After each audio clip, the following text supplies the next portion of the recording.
lovely follower base. They have been nothing but kind to me. Yes, they've been nothing but kind to me.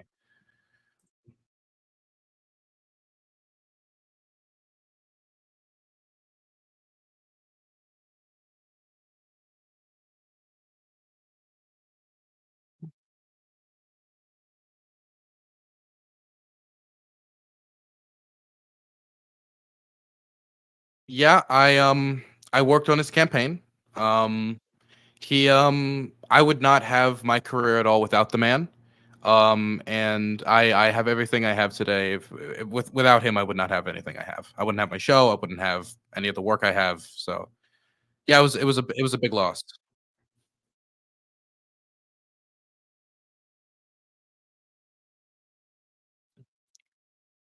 Yeah. I know he had a lot of agreement when it came to the drug war, and on a lot of foreign policy issues. He agreed. Definitely when it comes to Iraq, particularly. That was a big thing that he agreed with libertarians on.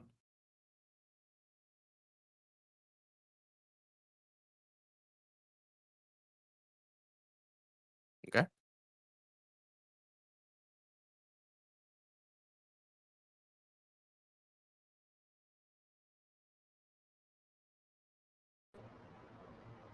All right. I hope my guys can hear me now, and I hope they can hear you. So let's see if Hello. that works. Guys, if you don't mind, let me know if you can hear both me and my. Yep, we're good now. We are good. You can hear both of us. Wonderful. Wonderful. Okay. Would you like to introduce yourself by chance to anybody who doesn't know who you are? I am Larry Sharp. I ran for governor of New York in 2018. And if you are interested, please feel free to Google Larry Sharp, and Sharp with an E. You'll find me everywhere. And I also run the Sharp Way Show, which is my nightly podcast at 7 p.m. Yeah, I almost bought a mug yesterday. There we go. And for anybody over on your side doesn't know me, my name's Dylan Burns. I'm currently a political consultant for 21st Century Democrats, political PAC. I am on the local environmental board in my city. I also ran Mayor of College Park, Patrick Walhan's campaign. I worked on the Mike Gravel campaign and was a foreign policy advisor to Senator Jill Carter and McKayla Wilkes. Senator Jill Carter ran to place the late great Elijah Cummings' seat. Besides that, I do a lot of Twitch and YouTube stuff. I yell it on the internet, and people seem to pay attention for some reason. I like that. That's a good deal. I want to do that. Yeah, it's fun. So I traveled into space, and I saw you were interacting with Destiny. Yeah. And I was really interested in engaging with you because I can see you care about this stuff a lot, and I just have some passionate disagreements with you. There's a lot of stuff I agree with you on: immigration, the drug war, stuff like that. Yep. Similarly, I like a lot of stuff like Mike Gravel might have agree with you on. But when it comes to a lot of your foreign policy takes, I'll just be like, the way I've always seen interventionism is I see it as like a type of medicine. If somebody has a cough, you don't give them the cure for a broken ankle. You don't fix their ankle. That's pointless. I see it as something that should be applied in specific situations. In other situations, it's not applicable. A great example is I think the 2003 invasion of Iraq was a complete disaster that destabilized the country further. And I was somebody who believed in the policy of dual containment, which is something that neocons hate me when I say that out loud. But and there's other conflicts that I disagreed with, and there's some I did agree with. For example, involvement in World War II. Korea, I believe there's certain different things we could have done that could have avoided the war altogether, but it would have technically been interventionist in nature. And I also support Operation Inherent Resolve. And I know you were asking Destiny for a modern thing that we're doing that you support, and I have one for you. It is Operation Inherent Resolve in Syria. So I think maybe starting at the first, in the World War II would make the most sense. We just kind of we travel through time. We go on a journey together. Sure. I love it. I am open. Destiny wanted to talk about different things. I just agreed. I walk down any road. I don't really mind at all. I'm happy to do it. Wonderful. You're wonderful. I guess where the place where I guess I'll go, many of the people in the chat were hammering me on foreign policy, particularly post-World War II and even pre-World War II policy. Do you want to start Korea? Is that what you're talking about? Do you want to go there? I was going to start World War II, but if you want to do Korea, start World War II. What do you think? Do you think that the interventionism there was good or bad? I'm not sure where your head is on World War II. My position what is part that of what that I it was. said was not good? I would believe I disagree with a lot of your stuff when it came to Asia and how Japan and a relationship with Japan. Personally, I would have supported the embargoes on Japan, and I think the reason why is that I see interactions between nations not only as like the nation states governments interacting, but also economies interacting. Sure. And I personally believe that American coin, American dollar, American finance and resources should not go off to support terrible offensive campaigns that lead to terrible human rights abuses. The idea for me that American coin could have, or American oil could have contributed to things like the rape of Nanking or the invasion of, at the time it was French Indochina, today it would be Vietnam, or any larger invasion of China is something that is scary for me. And as somebody who believes in a representative democracy, I believe Americans elect representatives who will look at the facts of these situations and choose policies that align with American values. And I don't think supporting these with American oil and resources align with American values. So I would ask you a question that's kind of similar. What if it was, say, 1936? The Japanese are fighting in China, and there are Americans who are maybe of Japanese descent, or maybe not, but assuming of Japanese descent, but they're American citizens who say, we want to go over and fight for the Japanese because we believe that they are right and we're supporting my family members over there. Do you think the American government should physically stop those people from doing that? Or should they be like, yo, if you want to go, good luck, go. I hope you come back alive. What do you think? Should the American government step in that case? I believe in certain instances like that, I would say yes. A great example of this for me is I believe that while it's difficult, of course, for a government to say which war is moral and which war is immoral, but I do believe governments have to do that to some extent. For example, the idea that we could have an unrestrained, like if somebody says, hey, I'm going to go join ISIS, I'm going to go join ISIS and do that. And the idea that this is a immoral war in comparison to this, like if we say that the government can't decide that it is immoral for somebody to go fight over Japan, we'd have to apply that same logic to organizations like ISIS and other things. And ISIS is an army of slavers. We all saw what they did to Yazidi girls, how they would execute their husbands and slave their men, the executions of homosexuals, stuff like that. So I personally would be perfectly clear restricting people. Yes, like in that way. Yes. So the government should physically say you cannot. If I was 1936 of Japanese descent and I say, hey, I want to go fight for Japan, then they should physically stop me and maybe imprison me. If I decide that I want to go anyway, they should imprison me. Yeah, I believe that the government, like at the end of the day, if laws are ultimately like the government enacting force upon you, every single law is a thing that's saying like, hey, if you don't do this, then eventually there's a penalty. Like at first it might be a fine. Second, it might be like a cop knocks on your door. Eventually, if you continue to try to go, then eventually it would be imprisonment. Yes. Put them in prison. Okay. If that, in my view, is that is a consistent view, which most people don't have. So I'm glad you have that view. It's consistent. I think it's morally wrong. I think that no government has a right to tell me that I can't go and fight for somebody that I want to fight. I think, in fact, if I think that Japan is more important than America, if I believe that to be true, then America should be happy and say, go, good, fight for Japan. You think they're more important? Go. And I think in World War I, you saw many Americans fight for the British. You saw many Americans fight for the Germans in World War I. You saw many Americans leave and fight for the Germans in World War II and the British in World War II before we entered the war. So it was very common for Americans to decide individually that I think one side is correct or not, and I'm prepared to sacrifice my life if need be, and or my money or coin. How about all of the people, all the Irish people in America who sent thousands upon thousands of dollars to Ireland? The Irish Republican Army. Yep. Yeah. Oh my God, thousands of dollars. So in my view, hold on. In my view, I would say all of that is totally moral. It's your money, your life. You can do so. With that in mind, that's just morally. Now let me go. I think the results. If you look at the results of what happened with the embargoes against Japan, that increased the odds of them bombing us. It doesn't mean they wouldn't have bombed us. They might have, but without question, the odds increased. If you ask anyone who's done any history, studied about this, our embargoes in 1938, I think we started an embargo in the Japanese, something like that. 37, 39 was what the years that it started to really kick in. There we go. So 38, 39, I'm sorry, my history isn't perfect, but I know it was in that area. We began to embargo them horribly. And something like 90% of all their scrap metal came from us, or some. I'm making the number up. It was a big number. Whatever that number was, a huge number that came from us. A bunch of oil came from our areas. All these things. So what were they to do?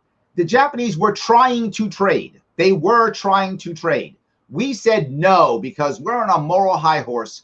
What if we just said, go ahead and trade, man? Do your thing. They might not have bombed us. They might have bombed us, but the odds would have gone down. So what our embargo did was simply put us on a faster path to war. Embargo meant that now you were going to have 7,000 dead Marines on Iwo Jima or Okinawa or insert place here, hundreds of thousands of dead Japanese civilians, so many dead people and death and destruction that I'm not okay with. So I would say we should not have embargoed Japan at all. And we shouldn't have stopped people who wanted to go fight. It's your life and your money. So the first thing I would say is, so I bit the bullet when it came to, yes, that would mean imprisonment. So that would mean you would have to bite the bullet when it comes to, yes, if they wanted to go and join the Nazi regime and operate death camps, we would do that. That means that we would allow them to. We would allow them. We would allow them. You'd be like, yes, we are freely allowing these people to go there to continue the execution of homosexuals, of Jews, of political dissidents, all of this. The same would be for ISIS as well, as they go on enslaving campaigns and murder of that. So if I had to bite the bullet for imprisonment, you would also have to bite the bullet for that. I'm biting down hard. I'm not even backing you're biting down the bullet. I'm not backing down at all. Bullet as combusted. 100%. And for me, I care about what gives the best outcomes for the most people. That's something that I care about deeply. And allowing funnels of travel, because that's how these organizations work. If you're able to freely recruit from a country, these countries or these forces will usually make as many routes possible to it. If you see how ISIS was able to import 20 to 25 to 30,000 foreign fighters who were the most dedicated and usually most I don't know what the word for it, but most barbaric fighters you could have, it was because they set this up because countries were not prepared to really block them off.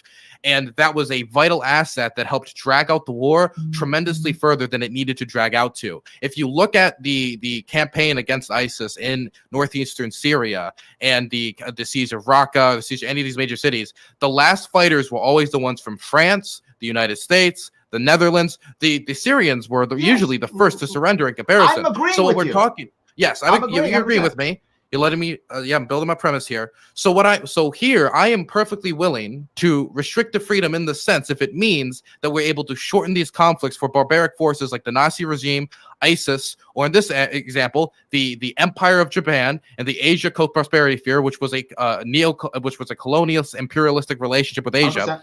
100%. To not perpetuate things like the rape of Nanking. I am perfectly willing to bite the bullet on that. You're willing to bite the bullet on that. That's just a philosophical disagreement. No, I have another answer here. It's not philosophical.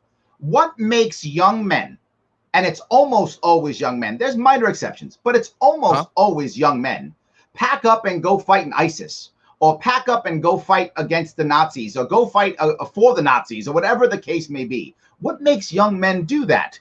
This is young men struggling for purpose. That's what it is. If they had purpose here, they wouldn't go there. The problem is if you want to make a better culture here, they don't pack up and leave. The people who left were people who were here, like many of them, not all, but many of them were people who either found Islam or were Muslim and felt persecuted or felt attacked or felt America was evil or saw America bombing their people. If we weren't bombing people in that area, there'd be very few Americans going over there. If we weren't over there, first in Saudi Arabia in the 90s was the big one. That was the biggest one. But from there, if we weren't there, Americans wouldn't have been rushing over there. If they had more purpose here, they wouldn't be rushing over there. Look at the people who were fighting over there. The individual kids, I call them kids, I'm sorry, I shouldn't say, the individual young men who were throwing their lives away over there because they didn't have anything here.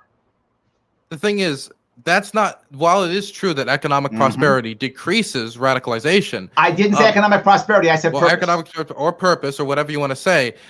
Saying that it's the government's job to give purpose, or like the economy would give purpose, or whatever would give them purpose. There's going to be a certain amount of people who find their purpose through these radical ideas, 100%. right? Yep. And they're going to try to act upon these ideas, whether it be with ISIS, Al Qaeda, the Nazis, the Empire of Japan.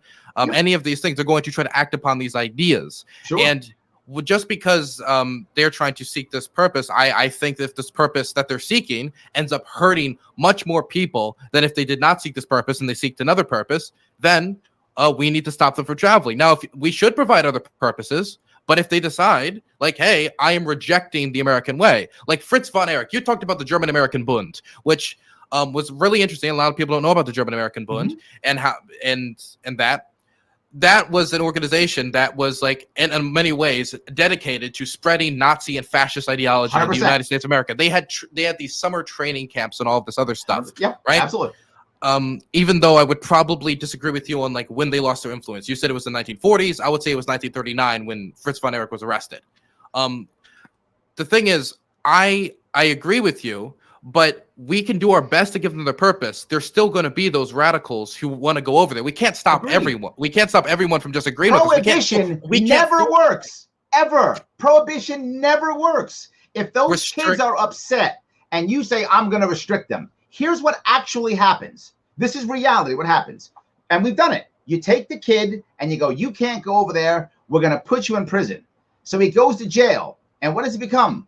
More radical. No purpose. He gets in bed with the people who are already radical. And if he ever gets out, he's just going to be more radical. He can't get a job now. You've just made his life even worse.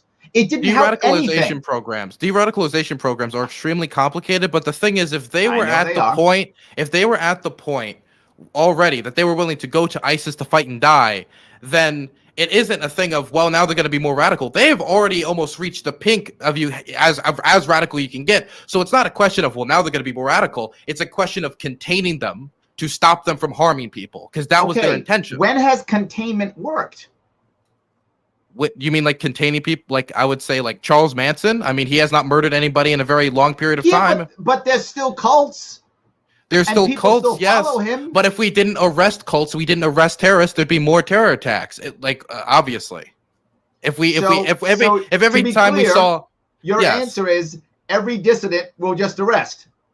Every terrorist will arrest. I'm talking about people who are going off to foreign countries to go fight and die for terrorist causes or to go perpetrate genocides. And let me tell you what actually happens. Once you say that, the FBI literally starts making up terrorist attacks, literally starts making things up to pull these people out, to draw them out. That's what's actually happening. They create things. You create a police state that now arrests people for thought crimes. That's happening now. I don't need to agree. Are happening now.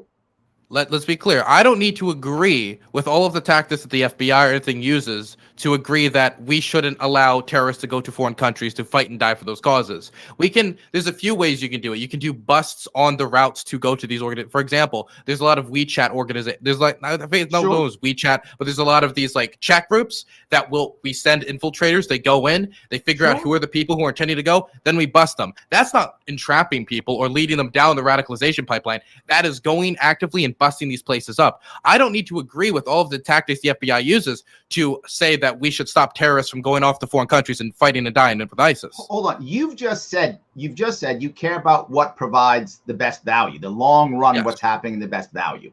I agree with that. That makes sense, right?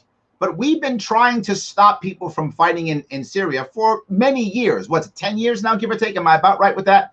It's the Syrian war's been about 10 years. Officially about 10 years. Yeah. There we go. So about 10 years. So has all of a sudden it stopped? Has it worked? Syria is still terrible. It's still destroyed. Well, of course, but it could have gotten much worse. It could have gotten much worse. Saying, or maybe if we had just left them alone. You're saying it could have been worse, and I'm saying just as logically, it could not have been worse. We could have just let them do what they wanted to do and fight as they wanted to fight. And maybe Assad would still be in charge as he is now. And maybe not. We don't know that. But why would I assume that attacking and making this thing last 10 years longer is the best outcome? I can't imagine us thinking that 10 years of civil war in Syria, now it's 17 years in Iraq, 20 years in Afghanistan, that these are somehow good things. If that's the best we can do, oh my God. Well, I'm specifically talking about like ISIS here. I'm not talking about the Mujahideen or Al Qaeda or specifically like the Taliban. I'm specifically talking about like Syria. But when we specifically look at this situation, I don't think it is a illogical jump to say, for example, let's say somebody was a drug addict and they were trying to build a drug cartel, and I give them a bunch of money. It isn't illogical to say that the odds of them now building a drug cartel has increased, right? I would agree. So I think the logical conclusion that if we give a unrestrained route of travel for terrorists, foreign fighters to go from the United States to Syria to fight for ISIS, to give them more fighters of the most radical and barbaric quality, that will increase the lifespan of ISIS and increase their barbarity. I don't think that's an illogical jump. Or you could just make drugs legal, and then there's no need for a cartel.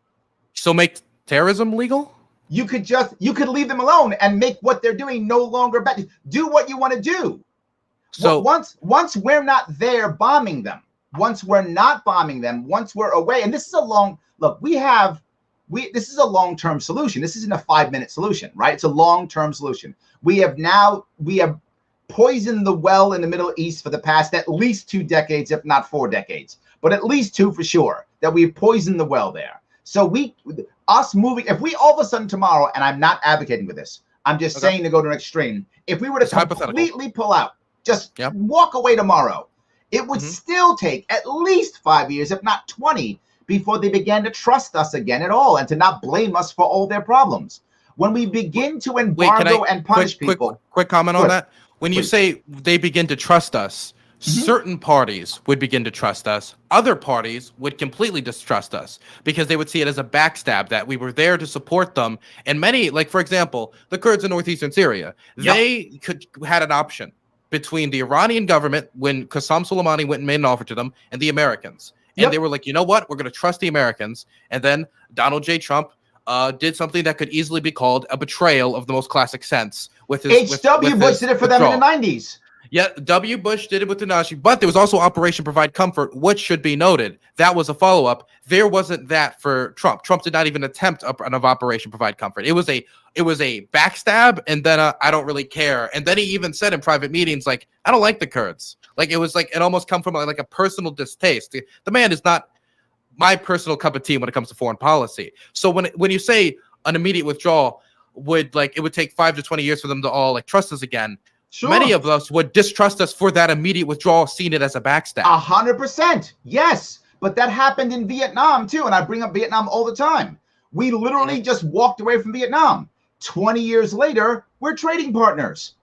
And we dropped more bombs on Vietnam than we dropped on Japan and Germany combined. This was an argument you made with Korea, with your conversation with Destiny. And 100%. I object with the comparison between Korea and Vietnam. And the reason why... Right now I'm talking Syria and the Middle East. Well, and I would reject this comparison as well. Because when we talk about Vietnam, it is in a situation that breeds wanting to trade with the United States and be a geopolitical partner with the United States. And that has to do with its proximity to China and the invasion post our withdrawal. Because if we withdraw and then it has a neighbor which historically has been its enemy, China and Vietnam has a long history of conflict, 100%. Rebellion in the Indo-China region, because China has many times seen it as their territory, and that's why the border skirmish happened. It's also had to do with Khmer Rouge and Pol Pot, etc. So that immediately flicked off. And so as much as it might have disdain for the United States post that, it probably had more disdain for its immediate enemy. It's going forward, because going forward, it had no reason to conflict with the United States. It had many reasons to conflict with China. And that's why today with the South China Sea issue, Vietnam tends to lean more with us because they see China as, once again, possibly being a strategic threat. And so I think that isn't straight. That is not the same thing when it comes to Korea. That Syria?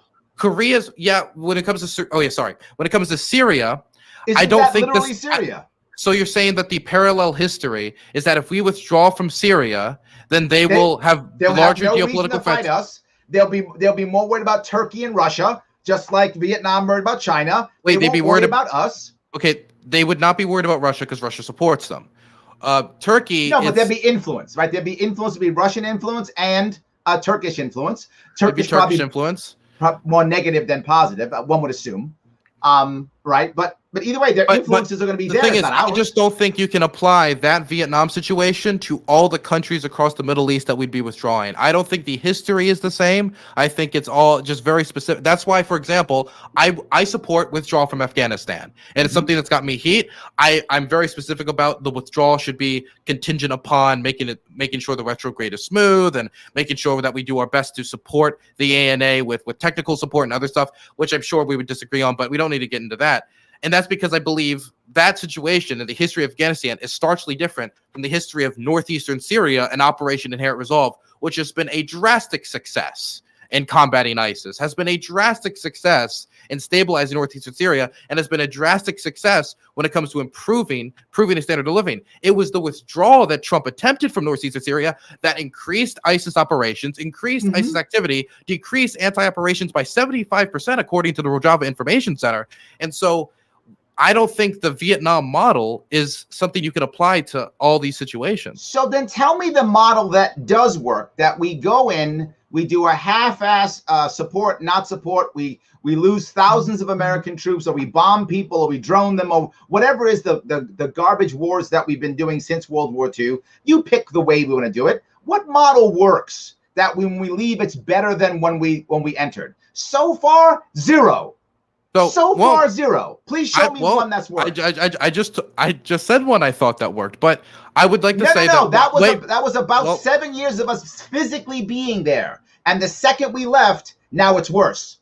Well, so that doesn't work because that it was working. The thing is, it wasn't a. The thing is, when you talk about withdrawals from countries, it isn't a thing where you just pull a plug. It is a slow, organized process. Retrograde. There's whole strategies on how retrograde is supposed to work, and retrograde isn't. We don't seem to do it. Retrograde. Do we? Retrograde isn't a tweet in the middle of the night. So if you're saying that it was done incorrectly, I agree with you. I can do the thing you do. I agree with you. Obama didn't. No, Obama did not do it. Obama's Operation Result was a success. If our leaders would just do stuff the cool way that I say so, then everything would be awesome. They never do. That's what you're saying. That's what you're saying. No, I'm saying they never do. I'm admitting 100% that our leaders are flawed, that humans are flawed, that politics are flawed, that we're just whenever we get in with all our good feelings and emotions, what it actually means is a whole bunch of dead soldiers and Marines. That's what it means. And literally hundreds of thousands of dead civilians, and a nation that is more broken when we left than when we got there. That's what actually happens every time. Your theory's wonderful. My theories are not theories of perfection. I don't believe in perfection. My theories are it would be better if we just left it alone. It would be better. It would still suck. There would still be bad things. People would still go to war. I wish they wouldn't. Are you ceding that if it was done the way that I wanted, that it would have been better? No, I still think no. So you don't think though? So let's argue against that proposal then if they didn't follow my plan, because I'm arguing for them to follow my plan. I can't, because the thing is, I can't defend the idea of, well, if they do it the wrong way, then what then? Well, I'm not advocating for them to do it the wrong way. But they always do it the wrong way. That's why I don't want to get involved. And then what if I said to you, well, we can't do any withdrawal because then we would do it the Trump way every time, and then it would be even worse disaster, because you just said, you opened up with the statement, yep, I am not advocating for this, but hypothetically, right? Yep. And so what if I just countered like, okay, then all of the withdrawals, what you have to answer for every single withdrawal being immediately tomorrow, everyone leaves and flees, which would cause massive chaos. Yep. There's whole strategies around retrograde. I would not make you answer for that. That'd be unfair. No, but I would go the opposite. If you were to tell me, Larry, I want to never leave Afghanistan. I want to put 250,000 Marines and soldiers in Afghanistan and never leave ever. That's basically going to be a colony. I'm going to put a soldier in every corner until Afghanistan is the way I want it, to brute force, until eventually it would do as we say, when we say. While I would hate that, at least that would make sense. I mean, it's a terrible idea, but okay, you're saying you are going to use brute force for, I don't care, 50 years, 100 years, until they do exactly as we say. We will browbeat them until they do as we say. Okay, that does make sense. So I can tell you exactly.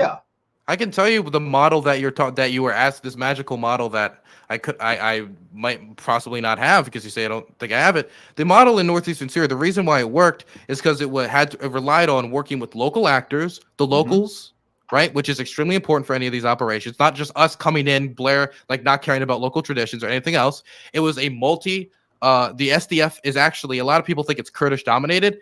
The majority of the SDF is actually Arab. 60% of it's Arab. The Kurds get the big attention because that's a Kobane and they're turning up that battle. So it being of the actual area that it's made of, the air support that we provided was extremely useful to their operation. So supplementing them where they don't have the skills because they don't have an air force, and after that, the leverage that is produced to them and the stability that was produced. The stability in northeastern Syria, where they were able to actually contain ISIS fighters. Now, unlike, Bashar al-Assad literally released terrorists in 2011, 2012 to cause splinters in the FSA. That's not at all like what Bashar al-Assad was doing. This is what made it a success. The thing that we needed to follow up upon was making sure that once we started to do a retrograde withdrawal, once we did that, we wanted to make sure we used our leverage to find a negotiation between the SDF and the Bashar al-Assad government to actually have something similar to the KRG in Iraq,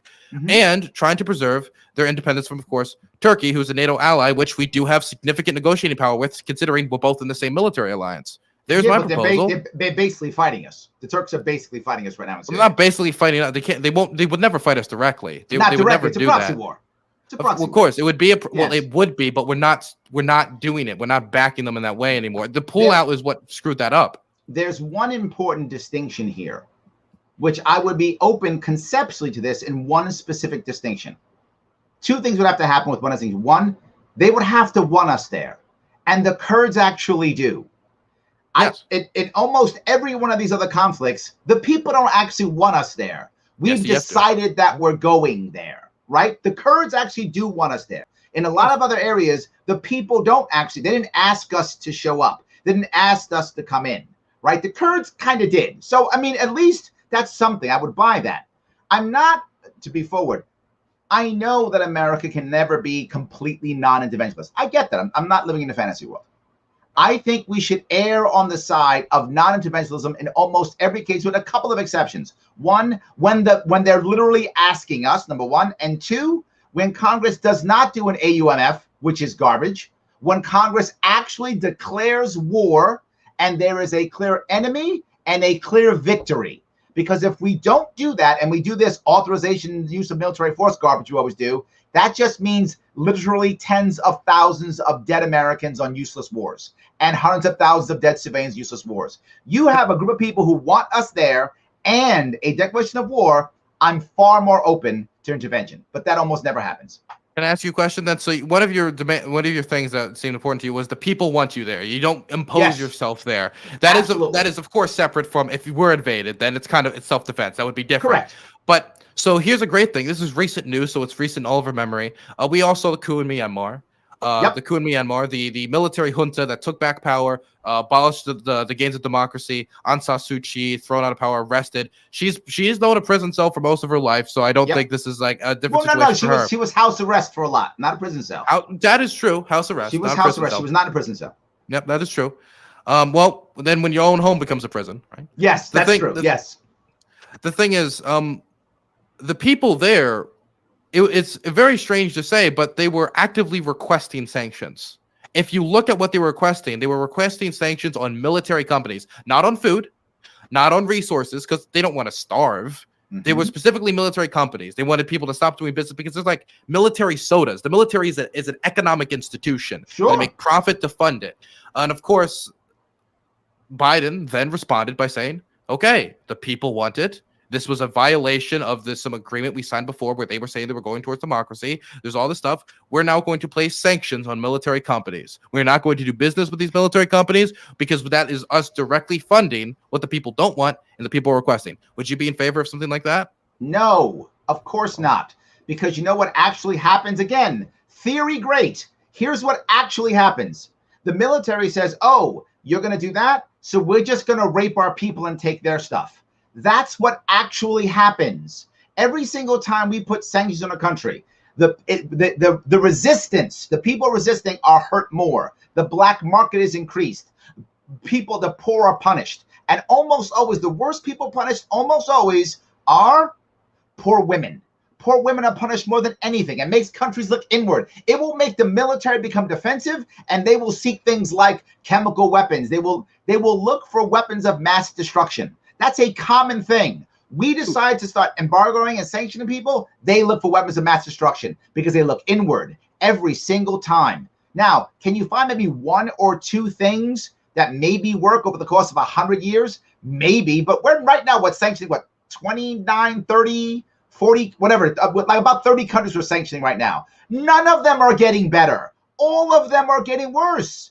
To be clear, you do know Myanmar is currently, the Myanmar military junta is currently engaging in the genocide of Rohingya Muslims, 750,000 displaced, 100%. and is already raping their own people. So what are we going to do? That.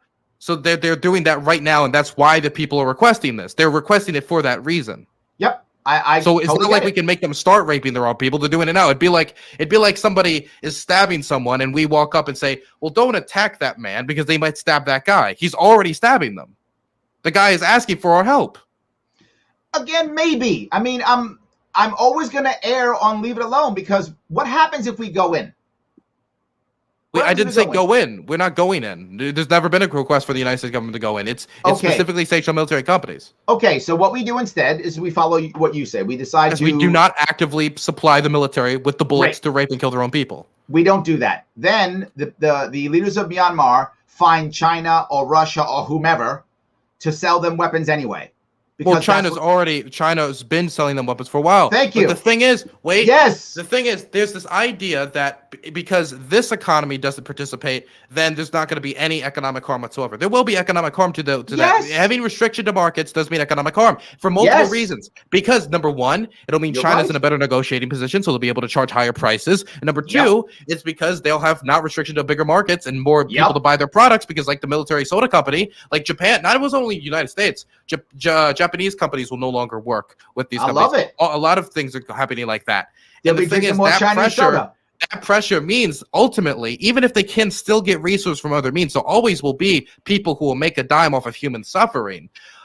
Their resources will be lessened, and their ability to inflict human suffering will decrease with the lack of resources they have. What's the evidence of that? If people have less money to buy guns and buy weapons, they won't be able to use those weapons or guns anymore. What I'm saying is, when you put the sanctions on the military, supposedly, whatever you do there, right? Whatever you send to them, whether you send them food or medicine, whatever, the military will physically take it and then swap it for cash and buy guns from China. They will have enough guns to suppress their people anyway. The people who will be punished will be the poor anyway. Iran, we've been stopping them forever, and they still punish their poor and arrest people and throw gay people off of buildings and lop women's heads off because they got raped. They still do all that horrible stuff. That hasn't changed. They're still being punished. It's not working, is my point. To be clear, but the thing is, those people are requesting it, and those people are currently engaged in resistance movements. Because the thing is, they're not under the auspices of like, well, this is a government which we can negotiate with. If you look at, there's a lot more black flags raising in Myanmar, which if you don't know what that means, that's an open statement of rebellion. Yep. That's a lot. There's actually a lot of people are bringing up rifles, and they're not the most expensive rifles in the world, but a bullet kills a man. And they are doing that. And restriction of these resources to that military, combined with an increasement of resistance movements, combined with increase of protests, international attention, this puts pressure on this military junta. It gives them less maneuverability, and they will have to cave more. When has it worked? When has it worked? Yes. South Africa. So, okay, to be clear, I'm not sure I can give you South Africa, but for a second, I'll give you South Africa. One, you've named. And that was what, 20 years ago?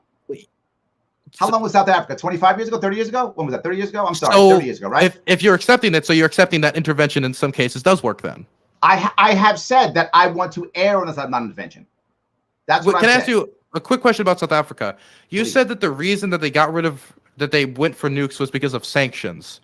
In your conversation with Destiny. Yes, that was a part of the reason why. If you ask the clerk did an interview, I forgot when. It was relatively recent, maybe 5 or 10 years ago. It was relatively recently. He did an interview. And he talked about exactly this. He said one of the reasons why they were trying to brush this was because they wanted to be able to have power, not just for their neighbors, but also on the world stage. They looked inward. And that's what he says. He says every time, this is the clerk's words. So to be clear, it's not my words, his words. And I am paraphrasing. You can check it out. It's on YouTube if you want to watch I think it was 5, 10 years ago, maybe. I don't remember. Maybe 5 years ago. He said they actually looked inward. It was one of the reasons why they looked for more weapons of mass destruction. He says it hurt their black population more than anything else. It devastated them more than anything else. It actually slowed their economic growth. And he said, this is what the clerk's words. He said, and you can believe me or not, the number one reason why this stuff actually, they got better and they gave black people, de Klerk. With guys, the president's name was de Klerk. DeKlerk, I think. I believe that was his, I'm sorry, I'm doing this off memory, so I may be off. But I'm pretty sure it was de Klerk. He said that the biggest reason why was because there was a rise in the middle class blacks in his country. That's the reason why they had to give them power. The rise of the middle class blacks. That's what he said. You might not believe him. You could think he's lying, but he said it wasn't the sanctions that did it. It was the rise of the middle class. That's what he said. Okay, to be clear. And his words were, he said that our sanctions against him made that slower. That actually retarded the growth of the black middle class. And that they probably would have actually been faster without it because they were getting pressure from what I remember hearing yesterday while listening to this was that you were saying that the sanctions actually scared the country. And the thing is, the sanctions were not done until 1986. The nuclear program started in 1967, and the first nuclear tests were done in the 70s. So this nuclear program was underway. They were going under this, and it wasn't under the idea that one day America will sanction us, or one day America will. I mean, when this program started, it was 1967. I don't think they were under the auspices of America loved black people, and they were coming to Africa to liberate black people. They weren't under that idea. No, they were starting this for the world. I just wanted to clarify that because again, this is what South African leadership said. So you may not believe it. I mean, I don't know what they're thinking, right? So it's possible that they're biased in their thought process. But if you listen to the interviews they've done with them, de Klerk and others, what they were worried about was, look, the world's changing, and this is going to come back to bite us eventually. This apartheid can't survive. They also didn't want to give nukes to black people. They really didn't. Well, they really wanted to make sure that they were powerful enough and a world player to have control and power so that people couldn't mess with their apartheid and they could hold on and the white leadership could hold on to it as long as possible. That was one of the reasons for trying to get into the world stage, to include weapons of mass destruction. So, I mean, that's the thing is, when it comes to the world, the international community organizing against them, the international economic pressure, and all of these things happening, which you've seceded.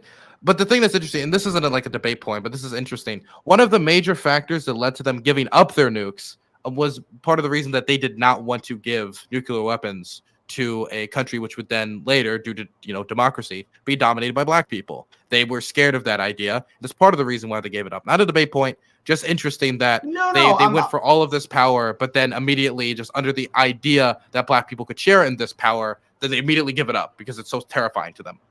Look, to be clear, if the only thing we had done in the last 50 years since World War II was sanctions on South Africa, and that was it, I'm not complaining. That's not a bad deal. I would take it, and it probably helped. I would assume that it helped, right? De Klerk said it wasn't the major issue, but you're probably right. It probably helped, and it's not world ending. And look, we're going to do things like this here or there. The world's not going to end.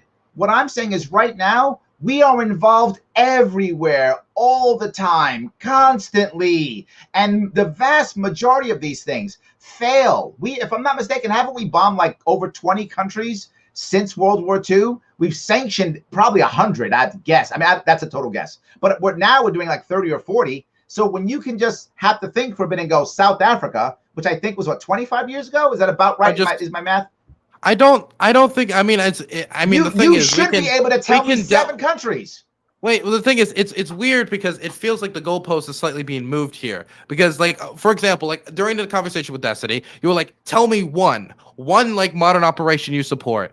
And for me, I immediately would just say Operation Inherent Resolve. And then let's say that I finagle you into this position on, okay, it's one you support. Then the next goalpost is, well, now you got to tell me 7. And then after I get 7, it's going to be, now you need to tell me 10. It's going to be this like constant goalpost. No, I'm not going to goalpost at all. What I'm saying is, I'm going to be clear on my position.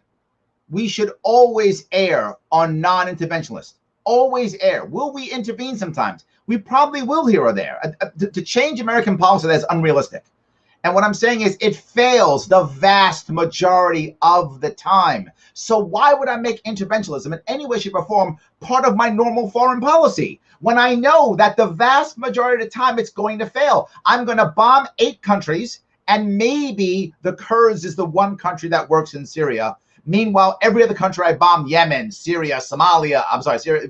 If we take Syria as a success, I guess, if we take it as that, then Iran failed, Afghanistan failed. What a terrible policy to have. How well, about the thing my is, if you listen to what non-interventionism, and it feels like you're. Go ahead. Who you're against my position or someone else's position? Because I give you what I supported, and so far, like with South Africa or this, it feels like there's less objections than if I would have said like Iraq or all this other stuff. But then you go after Iraq or this other stuff, which I didn't even mention. So if you were talking to maybe if Donald Rumsfeld was still with us and he came in here and he was talking about unknown unknowns, then maybe you could like talk to him about that. But Donald I'm the one Rumsfeld here. Never saw a war he didn't love. He didn't see a war. He never saw a war. Did not love. But I'm talking about northeastern Syria Operation Inherent Resolve. I am talking about the sanctions on South Africa. I'm talking about the sanctions on the military companies in Myanmar. I'm talking about World War II. Eventually, we'll probably get to Korea, and I'm going to talk about some statements released by the State Department. But I'll cover all of those if you want to be clear. We could go. I'd like to cover those because I mean, if you just want to ask me like, what about Iraq? I'll just say, yeah, that sucked, and then we agree. Yep. Because my thing is, my prescription isn't that we should. Because a lot of problems with American foreign policy is when you have a hammer and everything looks like a nail. And that's a problem I have with American foreign policy. I'm somebody who wants international institutions to be more involved in negotiations. I believe that is part of the reason why we've seen conflict decrease is when there's more intermediaries, like, for example, Oman. And that's why we got the Iran deal, because Oman acted as an intermediary. And when we have like stuff like that, it helps. And I think I would want to give them much more power than you would. I'd want to get rid of the Security Council and give them a lot more power. I think much of the reasons Yugoslavia failed was a lack of authority with the United Nations because they just stood there with guns and stuff happened. But we can go back to World War II because I think we just immediately just jumped off. Whatever you feel. Do you want me to specifically deal with the 3 or 4 you mentioned, or we basically covered our position on World War II. We can move on to Korea if you wanted. I'm fine with anything. Easy. Let me give you my premise in general, just so you know what I'm arguing for. If this is a debate, I don't see it as a debate. I see it as a discussion. But I'm saying that we are far too interventionist. It's not even close. We need to cut back tremendously, and our norm should always be non-intervention. That should be our norm. And we should have very special cases to ever intervene. And if we do, Congress should have to declare actual war and create standards of victory or no intervention. So if you're telling me, Larry, what I wanted to intervene in the Kurds is a good example. I think you're right. It's a good example of intervening. But what would I want to have? A declaration of war and then an answer for victory. So someone like Trump couldn't just walk out and do that kind of thing. There would be a mandate, and Bush could even handle it. Obama could have handled it. Anyone could have handled it. This was Barbara Lee's criticism of the Afghanistan war when she was the sole vote against it, was the fact that there wasn't the clear standards when we went in. And it's one of my main criticisms of the Afghanistan war. Another one would be the fact that Donald Rumsfeld said on the issue of Pakistan, I don't know if they're going to be your enemy or ally, Lamal, let's go in. Right? He just said it in a memo that was released, which I can agree with you on those things. Like I believe in a more restrained American foreign policy in comparison to what we've had. We're not going to have any disagreement. I think I think it's better to just talk about the instances then. Sure. Okay. I think that makes more sense. So when I talk about Korea, I believe that we could have avoided the entirety of the Korean War by being more clear about our position on Korea and showing it more as a red line. We could have avoided the entirety of the conflict because are you familiar with Dean Achenson's speech in January 12th of 1950, which he made to the National Institute? Tell me about National Press Club. Was he Secretary of State? Was he? He was Secretary of State, yes, Dean Acheson. Yeah. He was Secretary of State at the time. So he made a speech to the National Press Club. And basically, he was talking about America's defensive position in Asia. And he basically lined out, this is why Japan's important. This is why he called it China, but Taiwan is important. This is why all these nations are important. He left out Korea. And this was, of course, noticed by Kim Il-sung, Stalin, Mao, and the rest of them. How much of an impact it had, historians disagree. But following later, it was about, I think, like 5 or 6 days, Congress rejected $60 million of aid to South Korea.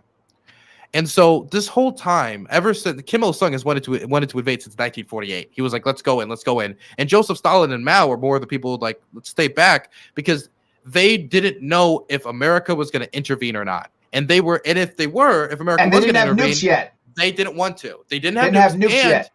And they didn't know about how nukes were going to play into international conflict. They didn't know if nukes was going to be this thing that like everybody just throws at each other, or it's like this very like no topic. Nobody had any clue. Nobody had any clue.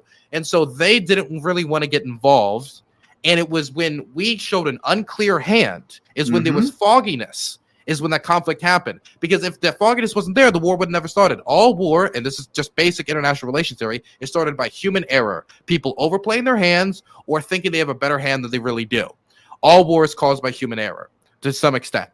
And in this instance, I think if we would have just been clear that this is a red line, it could have avoided the whole war to begin with. Joseph Stalin, Mao would not have given them the go-ahead. So let's assume we did that. We said, we're going to stand in South Korea, and if you come across North Korea, we're going to fight. Just change the Dean Acheson speech slightly. Just be like, this is a strategic priority. Or I'll go further. We go clearer. We literally say, Kim Il-sung, if you cross, was the 51st parallel, is that right? The 51st or whatever, 51st parallel. If you cross that parallel, we're gonna fight. The Americans are at war. We might even use nukes. We go straight up like that. Okay, great. So where will we right now? Probably still 2 Koreas, and probably still a North Korea filled with 25 million or 30 million people in North Korea who are starving and in a terrible position. Yep. Well, actually, that's probably what still would have happened. Wait. Well, let me explain my position.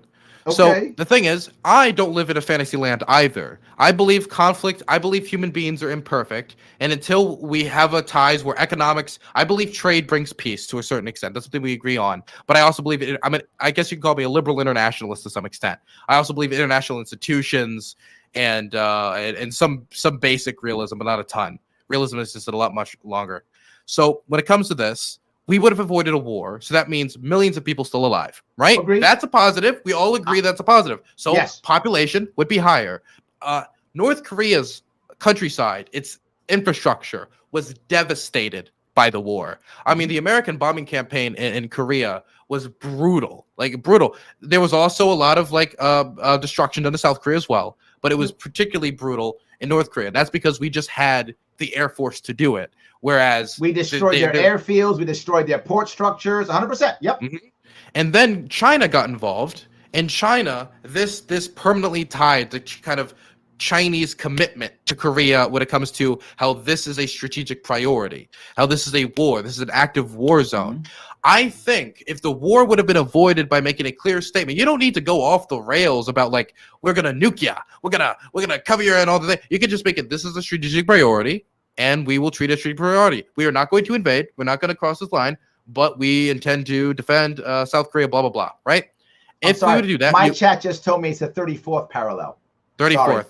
I'm bad with math. Math was not my priority. I'm not good with numbers. I'm not a numbers man. I forgot the parallel. 51st is Canada. Sorry, my mistake. That's Canada. Oh, yeah, it is Canada. It's Canada. You know what? You know why I got it confused? I'm having a Canadian friend come down soon. You know, I'm helping the neoliberal importation project. You know, the immigration thing, taking away all the factory jobs. The thing is, that would have avoided the war. It would have preserved infrastructure, and even if it was the most authoritarian state comparable to right now, probably due to the war and the conditions of war, it would have been less authoritarian. There might be less sanctions, less likely for them to get nukes due to the history of the war, and on top of everything else, they would most likely have a better economy due to still having this, like being able to build off the same infrastructure. And we'd be more likely to have negotiations between Korea, South and North, if a war never happened, because they're still technically at war. That kind of hurts negotiations. The thing is, a lot of times South Korea will try to call them up and they just won't respond. That condition probably wouldn't exist today. I think this condition in this situation would have been much better than the current one. If we just avoided the war altogether, I think it would have put us in a much better place for diplomacy. But it only would have happened with a reformed Dean Acheson speech and making a clear opposition. Because if people have incorrect information, that could lead to war, human error. And number two, if there isn't enough, and I remember you said that like fear is, but I want to talk about how fear can be useful. If you're fearful of invading other countries due to repercussions, that can keep peace. And that would be an example of that. No, I'm not disagreeing with you at all. My point was, once the war happened, we didn't need to intervene. But if you're telling me that we could have stopped the war, of course I want to stop the war. No argument from me. If we could have stopped the war by just saying there's a red line, absolutely. Well, what happens if they cross the red line in your world? What if they cross the red line anyway? If we don't follow it up, then our word becomes worthless. And if our word becomes worthless, then that means this ability or this thing we're talking about right now, it means nothing. That's my biggest criticism of the Obama administration. Which is why we can't have a president making red lines. We have to have a Congress. No, we have to have a Congress sign a peace treaty that says this is a treaty. This is a treaty, and our treaty says the 34th parallel is what we will defend. So if you cross that parallel, then we have a right to declare war on you. And again, congressional declaration of war, who is the enemy, and how we're going to win. Truman just said, we're going. That's what actually happened. He just said, we're going. UN, you with me? And UN said, without you, we're nothing. So I guess what you say, America. And that's when the UN went. And that goes back to my other point. If you've got the Declaration of War, the Soviets could have vetoed it, but they chose not to out of diplomatic protest because of the CCP.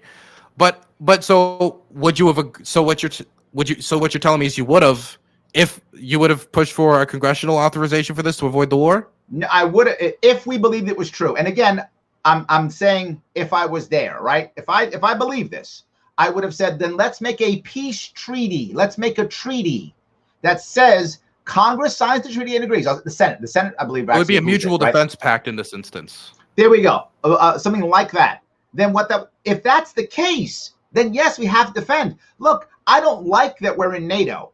I don't. But I wouldn't think, but we have to fight. And that's why I don't like the fact that we're in NATO. But I don't want us to go against our pacts. I think us being in NATO is a terrible idea. However, if there's war, we have to fight. Yes, because we have a treaty. Yes. So if we had a treaty in South Korea to stop the war, if it were me, in my perfect world, let me go perfect world because we're playing in that world, right? In my perfect world, I would have already in 45 tried to negotiate a single Korea without a pact. I would have tried to negotiate a single Korea immediately. Then there was this idea of like, what the idea was that it was kind of like Germany was supposed to be like a single country eventually. Vietnam was supposed to, Korea. But the problem is when you have two separate power blocks, the idea of that happening. So the problem was in this instance that they were going to have free and fair elections.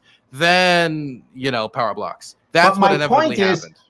And the problem is the mindset. The mindset was, if we allow the North Koreans or Korea to be more in the camp of the Soviets, the world would end and they'd be in a terrible spot and everything would be terrible and bad. And if I was negotiating that, and I think Korean leadership would be more closer to China or Russia, if it were up to me, I'd be like, okay, I guess you're more in their sphere than ours. Okay, but be a country. That's all I would have cared about. And my example of this, I think, is Poland. Poland was completely in the Russian sphere. Look at Poland now. Way better. One of the most prosperous, happiest countries in Eastern Europe. Not the most, I'm not sure. I think the Baltic states are maybe more, but I'm not sure. But they're one of, if so, I let them be what they want to be. Oh, wait. To be clear, the Polish people reject communism outright. Mm-hmm. They despise communism. They despise the Soviet Union.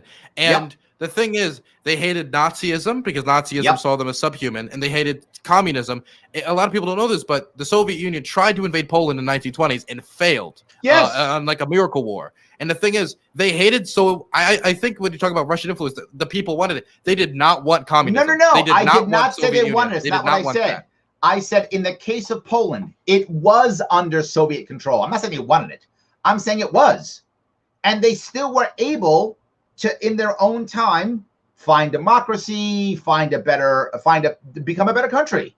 So if we would have allowed Korea to unite, if that would have been more under a sphere of China or Russia, or the Soviet Union at the time, I wouldn't have liked it. But so what? It's their country.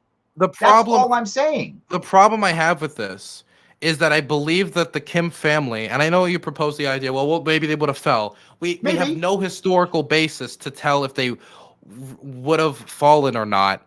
No, we If don't know. anything, they would have had more resources, so I think the odds of them falling would have probably decreased than it probably in this Hold on, timeline. wait a minute. You just told me that They if we would had have the still war, have been. North Korea would have more resources. You okay with North Korea having more resources? So let all of Yes. Korea have it. Wait, let me finish. I'm talking about the Kim family. I'm happy with like a people being more prosperous, but I'm talking about the prosperity of Korea going forward past because in that reality it's like our reality, except North Korea probably has a higher standard of living and we avoided millions dying, and South Korea even probably has a higher standard of living and they have a better relationship.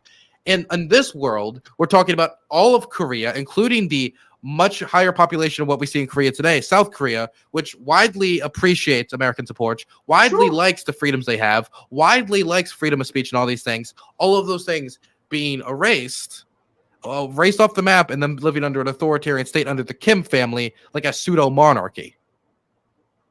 Maybe you're right. I have no idea. You're maybe. And this idea of the buffer zone, I think Destiny, well, I don't think he approached a lot of that great. I think when it came to that, he was correct about the idea that what would have happened is it just would have moved. It just would have moved to more. It would have been more about Taiwan, more about Japan, and the only difference is the Soviets would have had more leverage. I can't. And all of Korea would have had a worse human rights record. So let's assume for a moment that what you're basically saying, you're actually saying the domino theory was real, like if Taiwan, I mean if Vietnam falls, then everything becomes communist and it's a red wave. I don't buy that. I haven't bought that. I still don't buy that. I didn't say that, but wait. I didn't say that. But if we let them take over Korea, then Korea is then communist. That's just a statement. Like if for example, if we allow them to invade Taiwan, Taiwan's no longer Taiwan. Like that's just a statement of fact. I'm not saying it's going to collapse everywhere, but it is true that they would have more leverage. It is true that they would control Korea. It is true that looking down the line and how the South Korean dictatorship crumbled comparatively and how democracy came about, they most likely have worse human rights. They most likely would not have freedom of speech. They most likely would have a worse economic model. They most likely would have a lower standard of living overall across all of Korea, even though they would have a higher one for avoiding all of the destruction and conflict. If just the economic model of Juche would not have worked because the resources needed for Juche, North Korea already has. Juche just doesn't work. Look, what I'm saying here is you're right. We're playing guessing games here. That's true. We're playing guessing games. But what I'm saying is, let's assume that Korea united, and we negotiated it. This is my perfect world. We negotiated a united Korea, and in this world, you're right. They still care about us. They still like us. We helped to defeat Japan. They're not going to hate us. There's no reason to hate us, right? The North Koreans hate us because of the war that we fought. In this case, there's no war fought. So the Koreans don't hate us. They simply have more of a close relationship to the Soviet Union and or China, depending upon how this works. So why would they be all of a sudden mad at us, making nuclear weapons, fighting in some horrible Cold War against us? I don't see that happening. Why would Korea fight the Cold War would still be going on. The Koreans would still. Let's be honest. Stalin and Mao are not known for their more pacifistic policies. Sure. They are people who have completely different moral frameworks than you and I, because they believe in spreading this across the world. There's a reason why Stalin did not allow free elections across Poland and the rest of these countries and only allowed approved candidates, is because they didn't want free elections. They wanted power. And their quest for power would still continue, because even if we adopted this non-interventionist framework, the rest of these countries are not going to, and they're going to go across the map across all these other countries. And the only difference is they wouldn't have the United States in their corner. And that threat that we talked about, that fear that earlier we talked about, could be helpful, that could be useful, that can stop war and would have stopped war in the Korean Peninsula. And that's my genuine belief. That wouldn't be there. They just go on a conquest spree. Yeah, but here's the issue, right? After World War II, we basically created two different spheres, right? The U.S. sphere and the Soviet sphere, and that was the Cold War. Mm-hmm. And what the unwritten rule was, if you invade one of our countries, we will nuke you. We didn't say those words, but that was kind of the unwritten rule, right? If the Russians actually rolled across, into Germany, then we would nuke Russia. That was basically the unwritten rule that we thought was going to happen. So we were scared that it would always escalate into someone being nuked. So if that's the role we're going to play, then now you just add Korea to the list of those in the Soviet bloc or the Chinese bloc, which may or may not have been good. I don't know, but they still would be Koreans. And then at this point now, the Soviet Union fell 30 years ago, 32 years ago, it fell. So they would now have had 30 years to rebuild whatever they're going to rebuild. And that's why I bring up the idea of Poland. That's what happened in Poland, Estonia, Latvia, all those places. We saw what happened in North Korea. They did not change models. They kept the family. They kept the Juche system. They kept everything. They didn't adapt. They didn't change. They continued. And you can because of the war we just talked about. They would, but the thing is, I don't see them dropping the authoritarianism completely. There's certain aspects they wouldn't have. They'd still have authoritarian models. They might not have nuclear weapons because they wouldn't need to. They might. There isn't actually a chance that they might, because they were the new buffer state, as in it was between Japan and Korea. That is still possible. Again, we're working off hypotheticals here, but it is undoubtable that the families in the Kim Il-sung, a Kim family, is going to be an authoritarian dictatorship in comparison to the democracy we see in South Korea. Yeah, are you telling me that it wouldn't be as good as just South Korea? Maybe. I don't know that, but you're assuming, almost undoubtedly. Probably. I'm not fighting the point, but you're acting like the North Koreans now, who are 25 to 30 million strong, in a horrible position right now. Your assumption is that once the Soviet Union falls, that engaging in opening middle class that would have naturally happened, as even China was opening up in the 70s, even the Soviet Union was opening up in the 90s. They're all opening up. Why wouldn't North Korea open up? They wouldn't be being backed the same way because they wouldn't be a buffer state. I know you say they'll be a buffer state. I can't find any evidence of any other place of them being a buffer state except in the one spot where we cut the country in half. If you don't cut the country in half and have us on it, the difference between us having countries do become buffer states. For example, let's say we conquered all of Germany. Germany and Poland would have still been the two buffer states in the Cold War. That's still what it would have been, wherever the line is, quote unquote. Yes. And the line can be in the ocean. I know it's like there can be a line in the ocean. A great example would be Taiwan and China right now. Taiwan's not a buffer state. And Taiwan. When we talk about Taiwan and the conflict between Taiwan and China, there's conflict there. There's planes going into the airspace. There's multiple violations of their, tons of hacking. We all know they're being extremely aggressive from China. That can exist in the ocean. The similar thing could have existed between Korea and Japan. It happens in Japan and China right now. They still fight over islands. To a much lesser extent. That would be over the Senkaku Island specifically. They still fight over islands. So? Yeah, but the thing, what do you mean so? That doesn't mean that, okay. So that means we have more authoritarianism, and we just moved the conflict somewhere else. No, not at all. Now Korea is its own country. So it doesn't under what? Under whatever they would have been under, whether that was Soviet or communist dictatorship. Maybe. Yes, that's what the Kim family were. They're dedicated communists. If we if we're talking about letting them win the war or negotiate, which one are we talking about? If we're saying negotiating Korea, if we're talking about you said under this model of we leave and the kind of the Soviets, we allow the Russian and Chinese sphere to kind of take it over. That's what the model you told me under, and you said so what? That seems what I got from you. No, what I was saying is we negotiate it, and if it winds up that they're more in the pocket of China and of the Soviet Union, that's fine. But they won't have to hate us. The Korean people wouldn't have hated us. The North Koreans wouldn't hate us because there would not have been a war. Okay, that's my point.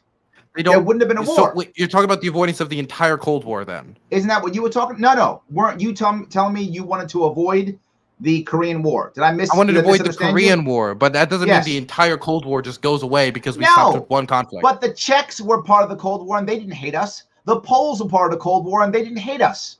Their units that were Soviet units within those countries did because they were Soviets. But the Polish people didn't hate us. They loved us. The Czechs didn't hate us. They loved us. So your thing that makes this better is the fact that, yes, Koreans do maybe most likely live under this authoritarian system, but they don't hate us, so it's okay. They don't hate us, right? So that means they're influenced by us. which is what Poland and at that time Czechoslovakia, all those countries were influenced by us because they didn't hate us. They weren't like the evil American dogs. They didn't think that. North Koreans believe that. South Koreans don't. And North Koreans wouldn't have believed that because there'd only be one Korea. They wouldn't hate us. So when the Soviet Union falls, whenever that so would your happen, idea is that our influence would make them capitalist and freedom and democracy. More. That's the idea. Not perfect, but more. And my example is Czechoslovakia and Poland. I'm giving you what about examples China, that though? happened. China is a great example where there was this idea with Richard Nixon. There's a lot of people put it forward that we would have this democratic awakening with the Chinese state, and the Chinese state would eventually. And we saw Tiananmen Square and was oh my God, is this the moment? It was crushed. We see what's going on in Hong Kong. In Hong Kong, you can right now be arrested for booing the Chinese national anthem. There are people in re-education camps in the Xinjiang region. Free speech, good luck. There's a million. The South China Sea. We see what they're doing with Taiwan. We see what they're doing on the Indian border. We see this. The economic opening up occurred. We have trade. We have all these prosperous like things between America and China. And I'm not saying cut all that off, but why, if it didn't work there, and Korea's right there, why would it have worked there and not if it didn't work in China? Didn't we fought the Chinese? First up, we fought the Chinese in the Korean War. So we did have a war with the Chinese there too. So there was a war there, just to be clear. Yeah, there was a war there. So you're saying that one war is what's stopping it? No. That isn't the only one. No, but that sets the stage, right? But not just that. Let's assume they don't become our level of democracy. Okay. Eventually they will or they won't. They will find their own way to what they want to find. If you're going to sit here and tell me, well, Larry, there's bad people doing bad things all over the world. Okay, then we have two things to consider. Are we going to sanction them all or are we going to fight them all? And the problem, or a combination, right? Are we going to affect all of them, right? Are we going to somehow either bomb them or sanction them or embargo them or invade them or whatever you think is the right thing to do for all the bad things that are happening in America? I mean, in the world, and America too, by the way, but throughout the world. And my answer is, we cannot be the policeman of the world. We should not be doing that. And someone got mad at me in Destiny's chat about thinking I was talking about being in bad faith. It's not bad faith for me to say, are you prepared to send your sons and daughters to die for these wars? I have a 17-year-old. I'm concerned about that. I do not want to send my children to die for someone else's war. I was a Marine for 7 years. I was a Marine under Reagan. And when I was a 17, 18, 19-year-old Marine, I don't have 17. I was an 18, 19-year-old Marine. I can tell you the person that I was. If Reagan had told me to go kill someone because he told me he was the enemy, I would have done so. I would have ordered men to their death. I would have taken the order to my own death. I wouldn't have thought twice. I would have done so. So will most of our military members. And I don't want to send those people to their death or worse. And I would say worse, or they come home blown to bits with TBI and PTSD. Many of them would rather be dead, which is why they take their own lives. I don't want to do that for every single problem that you can name in the world. You can name many of them. The only ones that I want to do, and I fall back to this constantly, is if our representatives literally say a declaration of war and they take responsibility from their constituents to send their constituents' sons and daughters off to die and worse, then even though I don't like it, I accept that, but that's not what's happening. I agree with you. Wait. The thing is, again, my position isn't that we just send our troops everywhere, and anytime there's an issue, we go in and we start guns blazing. Because when you heard my issue on Myanmar, people asked me, well, why don't we just invade Myanmar? And I said, because that'd be a ridiculous position. They're close to China strategically. That China cares too much. They have a decent relationship with the Myanmar government, and I give a million reasons why. And of course, the reasons why there is different for why I support a different policy with Operation Inherent Resolve, because there's specifics in the situation. And I'm a young man. I'm still military age. There are certain situations I would not go to die for, and there's certain ones I would. For example, I would not go to fight for the Saudi war in Yemen. That's a ridiculous proposal. They're not winning. The Saudi commanders don't know what they're doing, and they're not going to win that war. I would for Taiwan. I believe the Taiwanese people deserve freedom. I believe that they want to preserve freedom. I believe they've been a steadfast United States ally. I think I would not. The thing is, why would I stop you? Wait. I would advocate for the government, if they were attacked, to go and defend Taiwan, and I would get Congress to do. I agree with you. Congress should do it. I agree with you on that. Congress should do it. That's where we're debating the specifics. What you're doing is you're passing the buck. on the issue. Instead of like, well, let's debate Taiwan, or let's debate Korea, let's debate this. You, instead of saying the president do it, you say Congress do it. Okay, Congress do it. Now let's debate the merits as if we were Congress, right? Okay, and my I'm happy thing to with do that. I'll do that. Yeah. That makes sense. If we agree on that point, then there's no reason to like keep saying like Congress do it, right? Because I believe congressional authority is important. I believe it was made that way for a reason. I believe the AUMF is a silly piece of paper that does not dictate. It's like when we signed the AUMF in 2001, and then the reauthorization and all this stuff. It was never when the Congress people signed it. I don't think any of them signed it under the idea that in the year 2019 it would be used to blow up an Iranian general, Qasem Soleimani, not related to the conflict it was really signed to, except tangentially, right? I think that either they need to sign up a new document before Congress that actually gives authorization for these conflicts, or start looking at a new strategy. Start looking at like what do we actually do going from together here? Because we haven't declared war since 1942. That means I would be very happy. We would be in no conflicts since 1942 because we have not declared war since 1942. 1942, we declared war. I think it's Bulgaria, Romania, and Hungary. It was Germany's allies. That's the last time Congress declared war. So if that's what we're saying, I'm in. That means we wouldn't have been in a war since 42.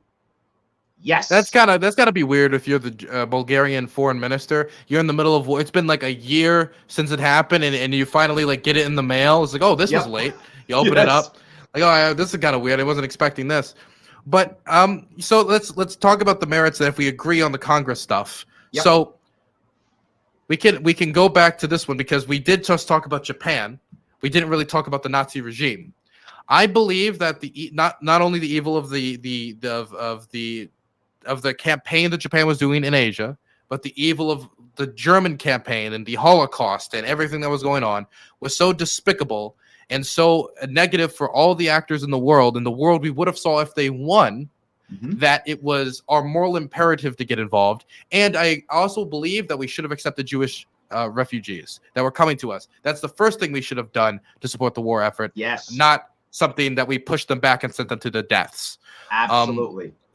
So I believe also that we should have continued to send arms until our involvement happened, and that our embargo system, that we were looking for a way in, and Japan kind of gave us that way in when we decided to tell them, like, we're not going to support your conflict through our trade. And so I believe that the moral imperative of stopping that war is why I would have supported it.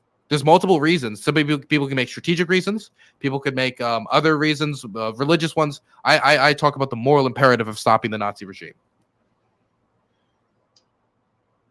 The Nazi regime is a tough one for several reasons. I don't know what America was thinking then, to be forward with you. And so when you deal with the World War II, we were sending back Jews. You know, the Bund was still here in America. It had been 4 days after we declared war on Japan, and we still hadn't declared war on Germany. Germany then declared war on us. One quick comment. The German-American Bund by 1941 was a shell of its former self. Yes, the Bund, but the thought process was still there. I agree. The Bund itself wasn't about to take over America or something, but the thought process was still there. And when it comes to racial purity and things the Nazis were thinking, the KKK had marched 20 years earlier. We had racism in D.C. of course, but we did not have the same. We did not have the same model of racism or systematic. We did not have the same ongoing, systematic, mechanical form of genocide. You can make an argument about Native Americans. You can most 100% make that, but not to the same extent that was going on with Nazi Germany, not to what they were doing. Agreed. And so, in the German-American Bund by 1941, they were unpopular. They were not supported by the vast majority of Americans. Their leaders were indicted for like tax fraud in 1939, and many of them were on the run out of the country. So. I just wanted to point that out. But the sentiment was the millions of people who supported the Bund, their mindsets didn't change all of a sudden in a year. They weren't like, you know what? Now I hate Germans. That's not what happened, right? Their mindset was still there. That's why I bring up the Bund, is that the mindset was still there. So am I unhappy that we fought Germany? No, I think it was, I mean, if you look at most Americans, vast majority of Americans thought it was the right thing to do when we were doing it, right? I think they did. And I think we had a draft in which I can't stand the other draft. But if we had a volunteer force that was prepared to go fight there, yes, America itself was in virtually no danger in World War II physically. Germans weren't going to invade, Japanese weren't going to invade. So the American mainland was not in any peril itself.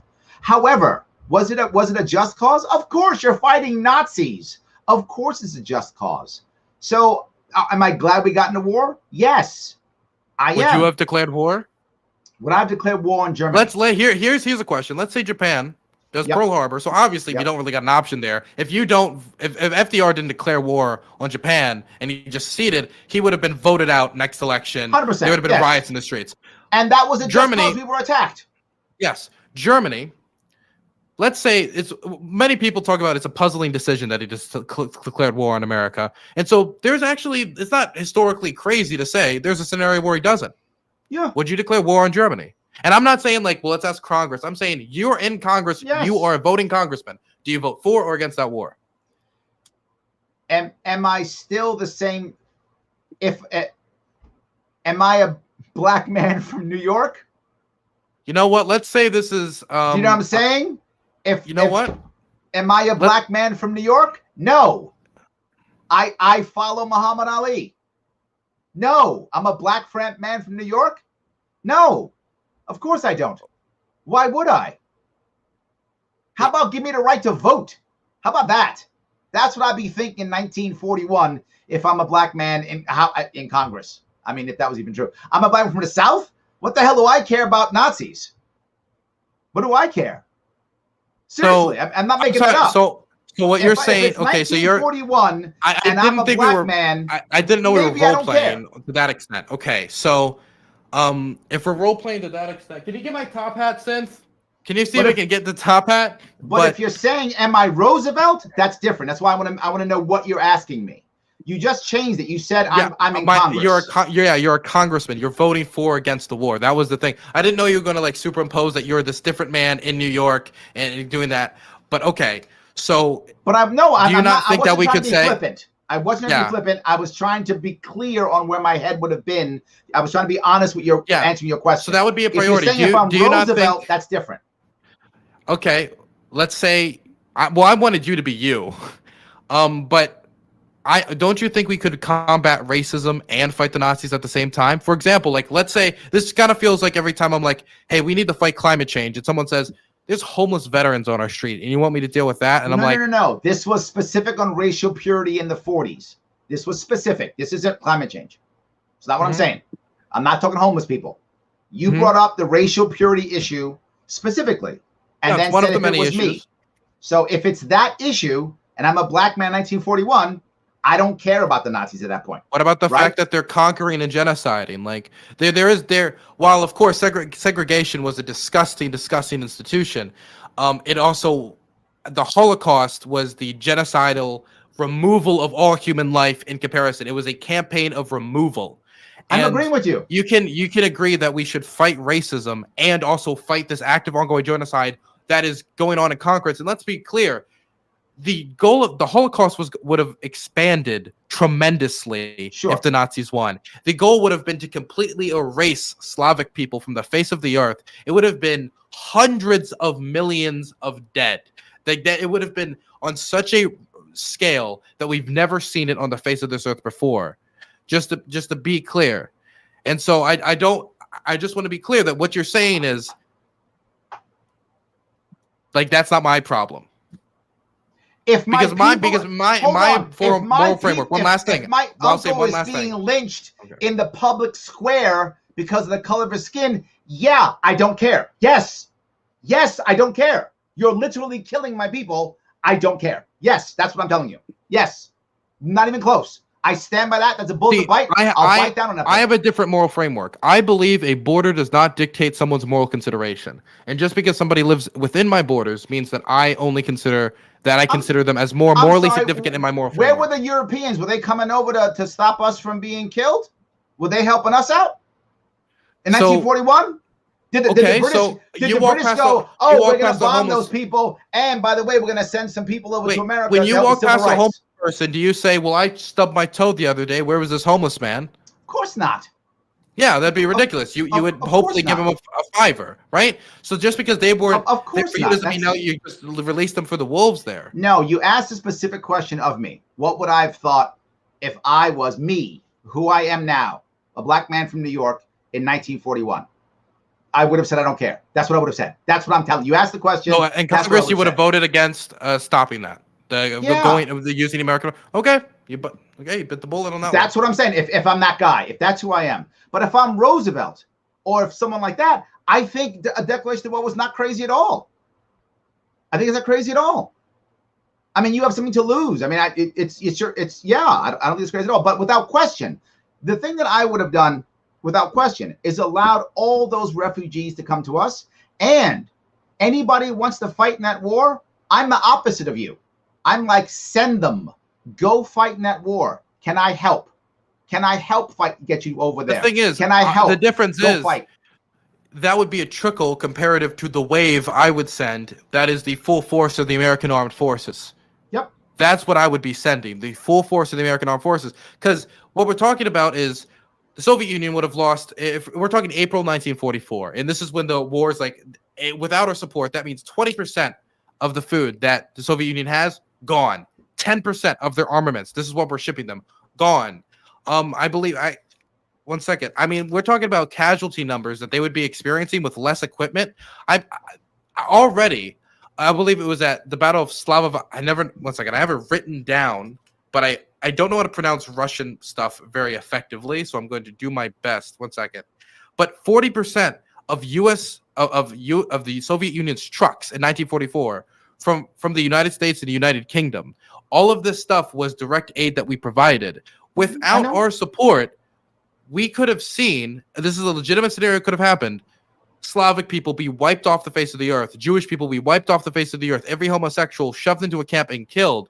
And what you're saying is that your solution is we'll accept the refugees, which would have been it would have been like taking a thimble to scoop out of the ocean. There are two things here. One, you asked if it was me. That was the question you asked. If it was me. Are you saying should America have gone? Okay, I already said yes to that. Okay. There are two separate questions. You said, should America have done it? I already said yes. Then you asked a separate question. So it's yes. Okay. I was confused about the dynamic there because it felt like we're going in and out of role play. No. Well, because when I asked it was you, I meant with your current moral framework of what you think America should do. That's what I meant. Then yes, I've said yes. Okay. And I've said yes. Wonderful. Then you and me, we'd been in the trenches fighting the Nazis together. I'm very happy to hear that. Yes, I would have. Yes. The answer was yes, but you made a separate question, which I took specifically. Well, no, it's very okay. It's just when I ask people like, "What do you think of this?" Do you think we should have fought this? Like, I wouldn't have said in the 1940s. Like, first thing wouldn't have been like, I'm a queer. So if in the 1940s, I would have been more concerned about like organizing queer liberation. That's not really like what I would have been like. Well, what should America do? America should do that. What I would because you can believe we can go to war and you yourself don't go to war. You can believe that, by the way, too. Like, for example, if I'm disabled, I can still believe that we should go to war with the country. But I also I'm not fighting.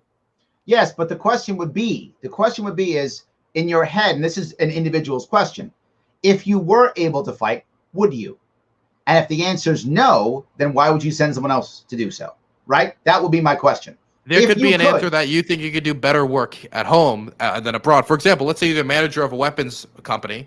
Obviously, you're probably much better at home than you're abroad doing that. Or there's still going to need to be people at home like doing stuff. There's still going to need to be a store clerk. There's still going to need to be a banker. There's still going to need to be the cop on the beat. That's still going to be like so. I don't think it's necessarily like every single person needs to personally sign a document saying, "Take me with you." It's no in your head, and this is someone you have to square this in your own head. In your own head, the answer is yes. Like I've already said, I would go to war for Taiwan. Absolutely. So then that's most certainly go to war to kill the Nazis. That's a fair point. I would have too, by the way. Yeah. Wonderful. Sniper, flame. What would you have done? What do you think if you were there? Who? What would your role be against the Nazis? Personally, I want to be the touring comedian that entertains the troops. That's what I would want to do. I don't know. Whatever the military would have wanted me to do is fine. Whatever. I wouldn't have cared. Got it. But my point, I guess, being here is no matter what, we should have done the good things to assist the people of Europe who were in trouble before we even got involved, and we didn't. We would like just go to hell. We did a Lend-Lease program with the Brits, which I wasn't against that either. We should have been giving them weapons. I don't have a problem with that either. Also a fine thing. My whole point of World War II that I brought up, and I don't know why we went to Germany, but my whole point of World War II was, why in the world were we embargoing against Japan and increasing the odds that they bomb us? I would not have done that. Now, they might have still bombed us, but they might not have bombed us. I don't know that, but why would we even start the trouble? I wouldn't have started trouble. Because then we put, 100,000 Japanese in a internment camp or whatever we did. I forgot how many it was. Well, of course, I completely don't believe we should have put. There is no evidence whatsoever that it was effective. It was extremely immorally incorrect. It was very wrong for us to do that. And probably, I would personally think it undermined our war effort, because it's 100,000 people who would like to be contributing to the economy to combat the Japanese Empire, or many of them probably would have signed up for service. Yep. The thing is, and not to mention, if you're a Japanese American, translation, stuff like that, code breaking, that's very useful. It makes no sense. But when it comes to that, I don't like the idea of American coin financing Japanese war crimes. The same way that I don't like the idea of allowing American companies to go to Germany and be like, okay, so medium or extra large concentration camp.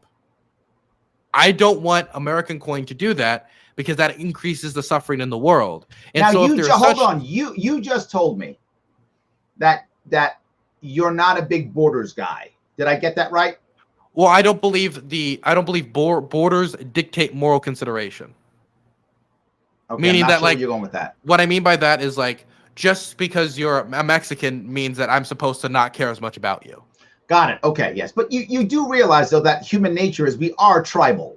I mean, if you're around people, you necessarily, I'm just saying, as a moral framework, it doesn't make sense that because this person's here, I should care about them more than this person over here just because they're Mexican. It doesn't make sense. So if that's true, if you don't want American coin doing that stuff, then does that mean you're against taxation?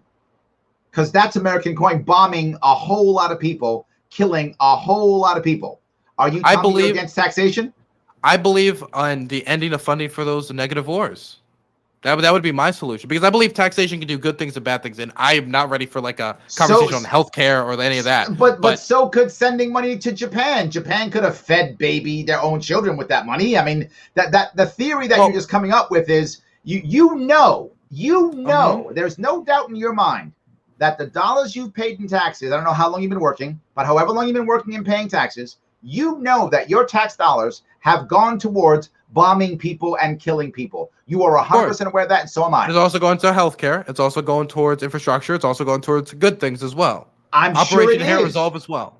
Yes, absolutely. And killing people.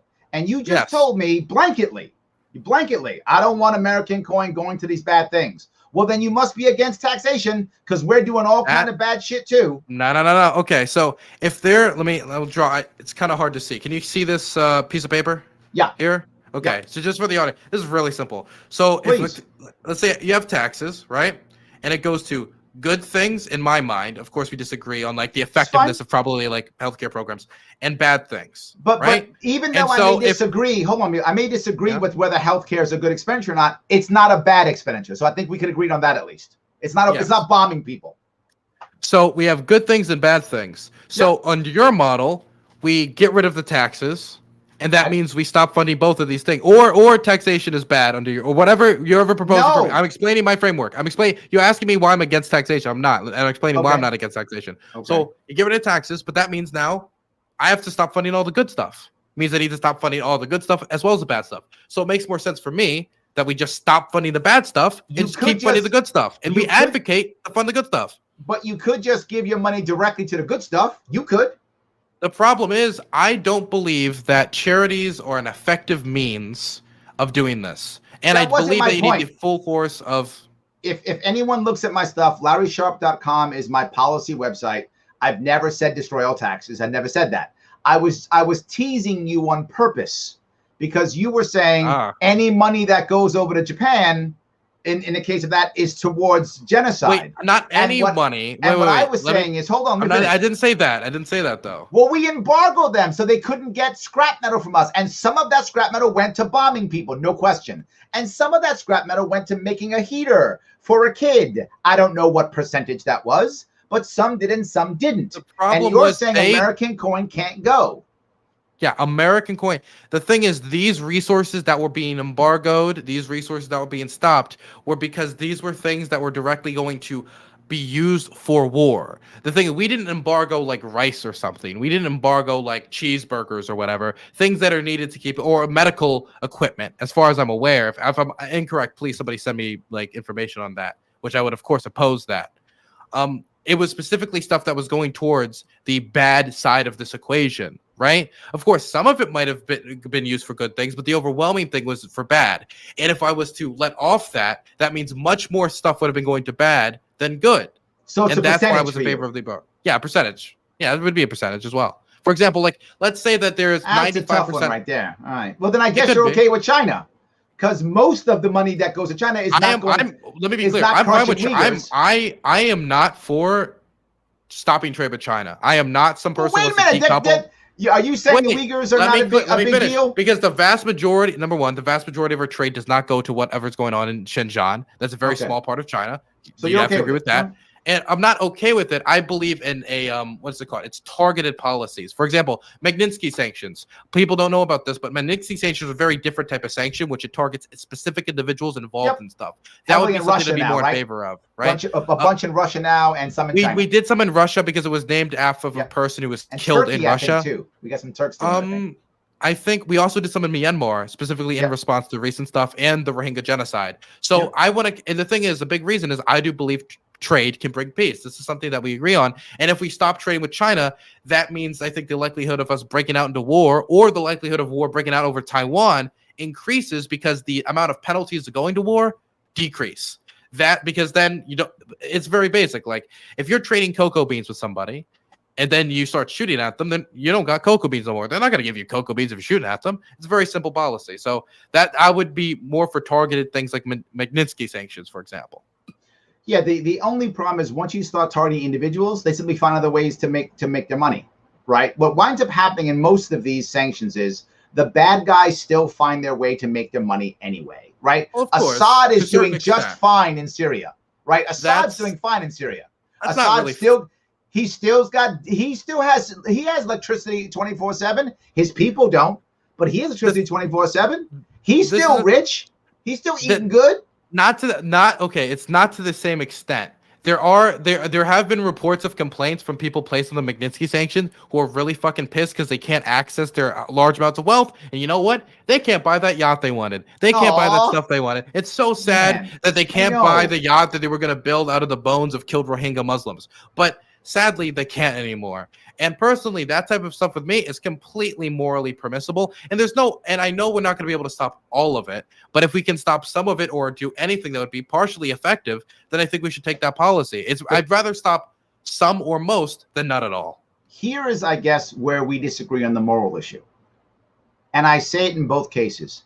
I don't think the government, and I'll use your border thing for this one, I don't think just because the government of a certain nation decides that you shouldn't spend your money or your time or your life on something that the government decides is wrong, that the government has any right to stop you. If I want to go fight and stop the Rohingya from being killed and I want to go fight there, I think the government should allow me to go. And if I want to fight to keep them oppressed, the government should let me go. I can do what I want to do. It's my life, my body, my money. That's what I think is true. I don't see a moral thing there, because here's the biggest piece. I don't trust the government. Radical position. I don't trust the government to make the right winners and losers. I don't trust them to. I think they have a track record of failing. They have a track record of not picking the right ones. Again, I'll give you Hitler. Good choice. Yes, no worries. But we also were supporting Stalin because of Hitler. Oh, that got tough too. We've also supported terrible people like the Shah of Iran. We've supported lots of bad people also. I don't trust the government decision any more than I trust me or you. And that's my issue. And I think we just disagree philosophically on that. I don't think the government has the right to tell me where I can spend my money or my life or my energy or whatever it might be. So my thing is, I do believe the government. I am perfectly fine with the government putting certain regulations on what people can and can't do when it comes to stuff like this, because I believe the effects of stopping these negative things are more positive than negative when you stop terrorists from going to these countries. We've already had the discussion. I believe that violating of somebody's freedom, in this case, it would be freedom of movement and freedom of what they want to do with their money. And these instances are perfectly morally permissible because I think they end up saving more lives, whether it be at concentration camps, whether it be from child sex trafficking, whether it be from terrorism or any of these things. If people want to go abroad and start participating in these things. Now, the one moral hiccup, of course, is the idea that what if the government chooses a good thing?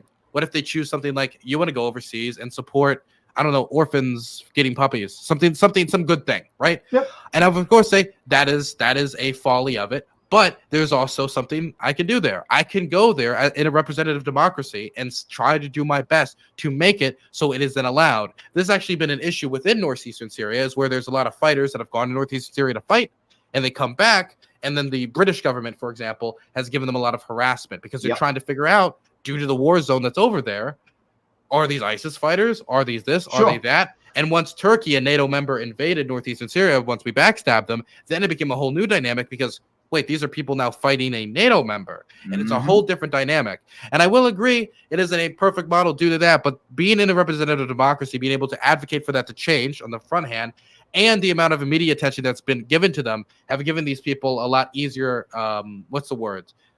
has saved a lot of these people in these cases too, because I believe people are generally good. And that's something that I guess I think people are generally good. And if you have a representative democracy that is somewhat, in some extent, representative of the people, they would be able to look at that situation and say, these were people fighting against ISIS. These are decent human beings. And most of them have not gotten brutal prison sentences. There have been certain instances, but they have, in comparison to an ISIS fighter, have not gotten the same treatment. So even when they do get caught up, it's not to the same extent usually. There are instances where it happens, but I think the amount of good it does outweighs the harm when it comes to blocking terrorists from going to these nations. I think in theory what you're saying isn't a bad thing in theory. You're trying to make the world a better place. And I buy it. I just don't see, first off, I don't think in a case of America, I think very often that our representative democracy doesn't provide the services or the value that we think it does or that we think it should. I think it often doesn't. I think when it picks winners and losers, sometimes they're good and sometimes they're bad. I don't think the track record is very good. I would feel better about it if I thought our track record was better. Our track record's not good at all. And we don't follow through. So we invade Iraq and then we screw it all up. And we invade Afghanistan and we screw it all up. And we invade this place and we screw it all up. So if we were actually, again, I fall back to the same thing. If we have what I believe was much more representative democracy and we would declare war with clear goals, I'd be more open to it. But that's not where we are. And my worry is if we have any type of err on the side of interventionism, we haven't changed the culture of our Congress or even of our nation to consider a declaration of war with actual victory conditions. That isn't a thing that we have anymore. Our culture has completely changed. Ours is bad thing, bomb it. That's where we are now. Bad thing, wanting a change in the culture, wanting to change when you have said that you under your moral framework and what's best for America, declaring war on Nazi Germany, it shows that there are instances where you think the United States should intervene. So it's not that you're a complete anti-interventionist. You just wanted a more limited specter than what it currently is. And you want the Congress to have more severely. Obviously, we disagree on that limitations with Myanmar, northeastern Syria, and stuff like that. So for me, it is just that I believe these instances end up helping more people that if we were to do what we did in putting fear in the idea of invading Korea, for me, I think it would have saved more lives because it could have avoided the Korean War and we could have had a more diplomatic option. I believe that Operation Inherent Resolve was a smashing success, and that what was the last one? So hold on. Let me ask a question. Here's what I'll ask you. When it comes to World War II, I think it's crystal clear you're correct, and I've said yes, I would have done that. The outcome was clearly a better outcome. I think it's obvious, clearly a better outcome. And of course, was it possible that Germany would have failed on its own? And it would have been possible, but I think most logical people would accept better outcome. Absolutely. Can you say that about really can you be comfortable in saying that about any other outcome yet at this point? Maybe Korea, but I'm not sure because you still got 30 million North Koreans in a worse spot. So I'm not even sure I'll buy Korea. For South Korea, yes, but that's half of their population. Well, not half, about 50 million South Koreans. So I think for North Koreans, kind that of like didn't World work War out II, well. though. Well, the thing is, somebody could easily say, well, we sent guns to the Soviet Union, and under Stalin, they had hell. So, therefore, can we really say World War II? Somebody could say that. My thing is, I think the good of eliminating Nazi Germany outweighed the bad. And so I think the good of protecting South Korea, or the good that would be of protecting Taiwan in a prospective invasion, would outweigh the bad. Because, again, war and conflict is always going to be messy and an emotional conversation due to the fact that there's always going to be losers. There's always going to be downfalls. It is a question of, for me, always of doing a cost-benefit analysis on trying to protect the most lives, keep the most people safe with the highest standards of living, which you can call it what you want, utilitarianism, you can call it Burnsism. I don't really care, but that's I like when it comes to Burnsism. Korea. I like that. Burnsism. It's you know what? I got one of the last. It's Dylan Burns. I got one of those last names that would look, I think, decent on a T-shirt maybe. If I believed that was actually happening, if I thought people like you who were thinking like that were actually in our halls of power, I would be more open to it. I don't believe that those are the people here. Are you running for something? I can't say. Okay, so no. So but my point being, if I thought people who were thinking like you were actually in the halls of power, I would be far more open to this, because I don't think you would have randomly invaded Iraq. I don't think you would have randomly invaded Afghanistan. I don't think you would have done those things. If I believed that people who were thinking the way you were thinking were in the halls of power, I'd be more open to it. But I haven't seen that my entire life. Why don't we push for that way of thinking then? Then we should push for that way of thinking. Stop non-interventionism, interventioning until we have that deal. But the thing is, deal. I'm in. I can't shake that hand, because there's operations right now in northeastern Syria that are necessary to keep the people. There's just the thing. You know what? I think we've oh my God, almost an hour and a half now, almost an hour and 40 minutes. I think we've reached that classic conclusion. I won't give you a handshake, but I will give you a high five. There we go. I'll give you one of those. There we go. There we go. Would you like to take some questions from chat, or do you need to wrap it up? Happy to do it. Okay. No, your people can beat me up. They want to beat me up, I'm sure. Yeah, my chat is a little bit more unruly than I am. They're a bunch of hoodlums. All of you, get off my lawn. You're a very nice man, Larry Sharp. Thank you. I appreciate that. Please post in chat if you have any questions, and at me, and I'll ask them. There we go. I have a couple from my chat. Mr. A says, U.S. sanctions made Iran more anti-American. Most Syrians support Assad. Sanctions are a stupid idea. That's his response. First, I would like to say that sanctions, the point of sanctions aren't to make a people like you. Usually, that's not the point of sanctions. The point of sanctions should be seen as more to like achieve a foreign policy goal. For example, let's say there was country A and they're invading country B. Mm-hmm. The reason you place sanctions on country A isn't to get the population to like you, is because you're angry because they're invading country B and you want to restrict their resources. So I don't really think when we talk about the sanctions, which were placed under like the auspices of stopping them from getting a nuclear weapon, it wasn't sanctions placed to make the Iranian people like us. And most Syrians do not support Assad. Assad is a brutal dictator, and you can't really be like, do most like him when a huge population had to leave the country, and he's a dictator. Like, what are you gonna do? Ask them?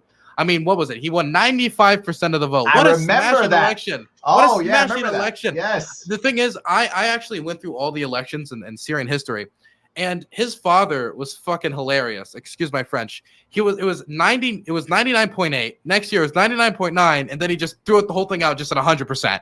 And that has been a trend that's continued. He's getting better with age. In one instance, I remember Bashar al-Assad, after his father died, he took power, and it was there was a brutal crackdown on the Kurds after a football game. There was protests because somebody mocked the Kurds by praising Saddam Hussein, who famously genocided the Kurds.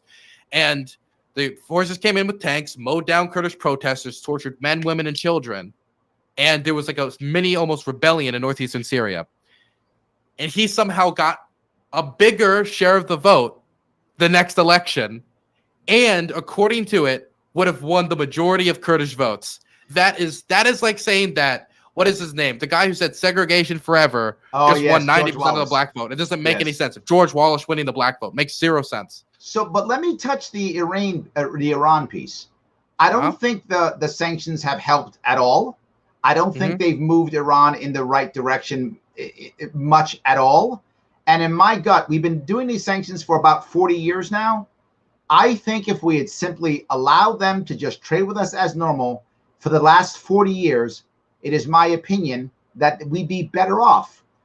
And why do I say that? Again, I go back to countries like Vietnam, countries like Poland, all countries that once you give them a couple of decades of American capitalist influence, they tend to decide, you know what? We don't really want nuclear weapons. We don't really want weapons of mass destruction. We're happy, getting the newest, CDs and movies and video games and such. We're pretty happy with that. Let's just keep doing that. And so my argument, I don't know enough about Syria to know if that would have worked with Syria. I'm ignorant to that part. But I would say when it comes to Iran, it seems crystal clear. If you meet people who've come from Iran, and I've met many of them here in New York, many of them, dozens, if not more, many more in California. The individual people who are born in Iran and come here, they love America and Americans. They hate our government. Yeah. But they love our music, they love our culture. I will say that is true. The thing is, but the problem is, I gotta say, the protests in Iran are not doing making Fox News work hard enough. When you're burning American flags and stepping on that stuff and saying death to America, then you don't include the second part where they say, well, when I say death to America, what I mean is that the American government has done da-da-da-da. Like, that's not what happens. That's you're like delivering the propaganda, and the Iranian government has been giving Fox News propaganda for years on continuing a lot of these policies. But one second, I'm reading a question from chat. Go ahead, please. I have more here in mind. Got it. Hypothetically, if Larry was president and Pakistan was about to start a nuclear war, how would he de-escalate?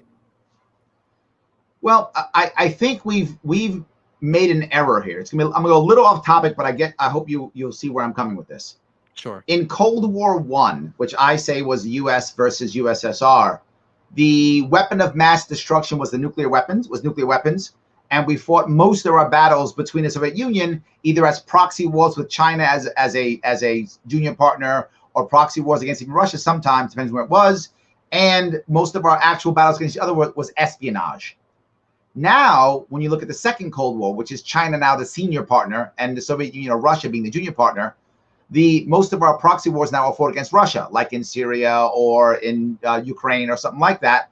And we fight heavily against China, and the weapon of mass destruction is not nuclear anymore. It's cyber.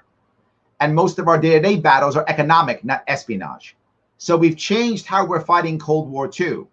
With that in mind, we have to have much more powerful cyber attack ability to de-escalate, because cyber is in my view the new weapon of mass destruction that can actually stop wars. Why?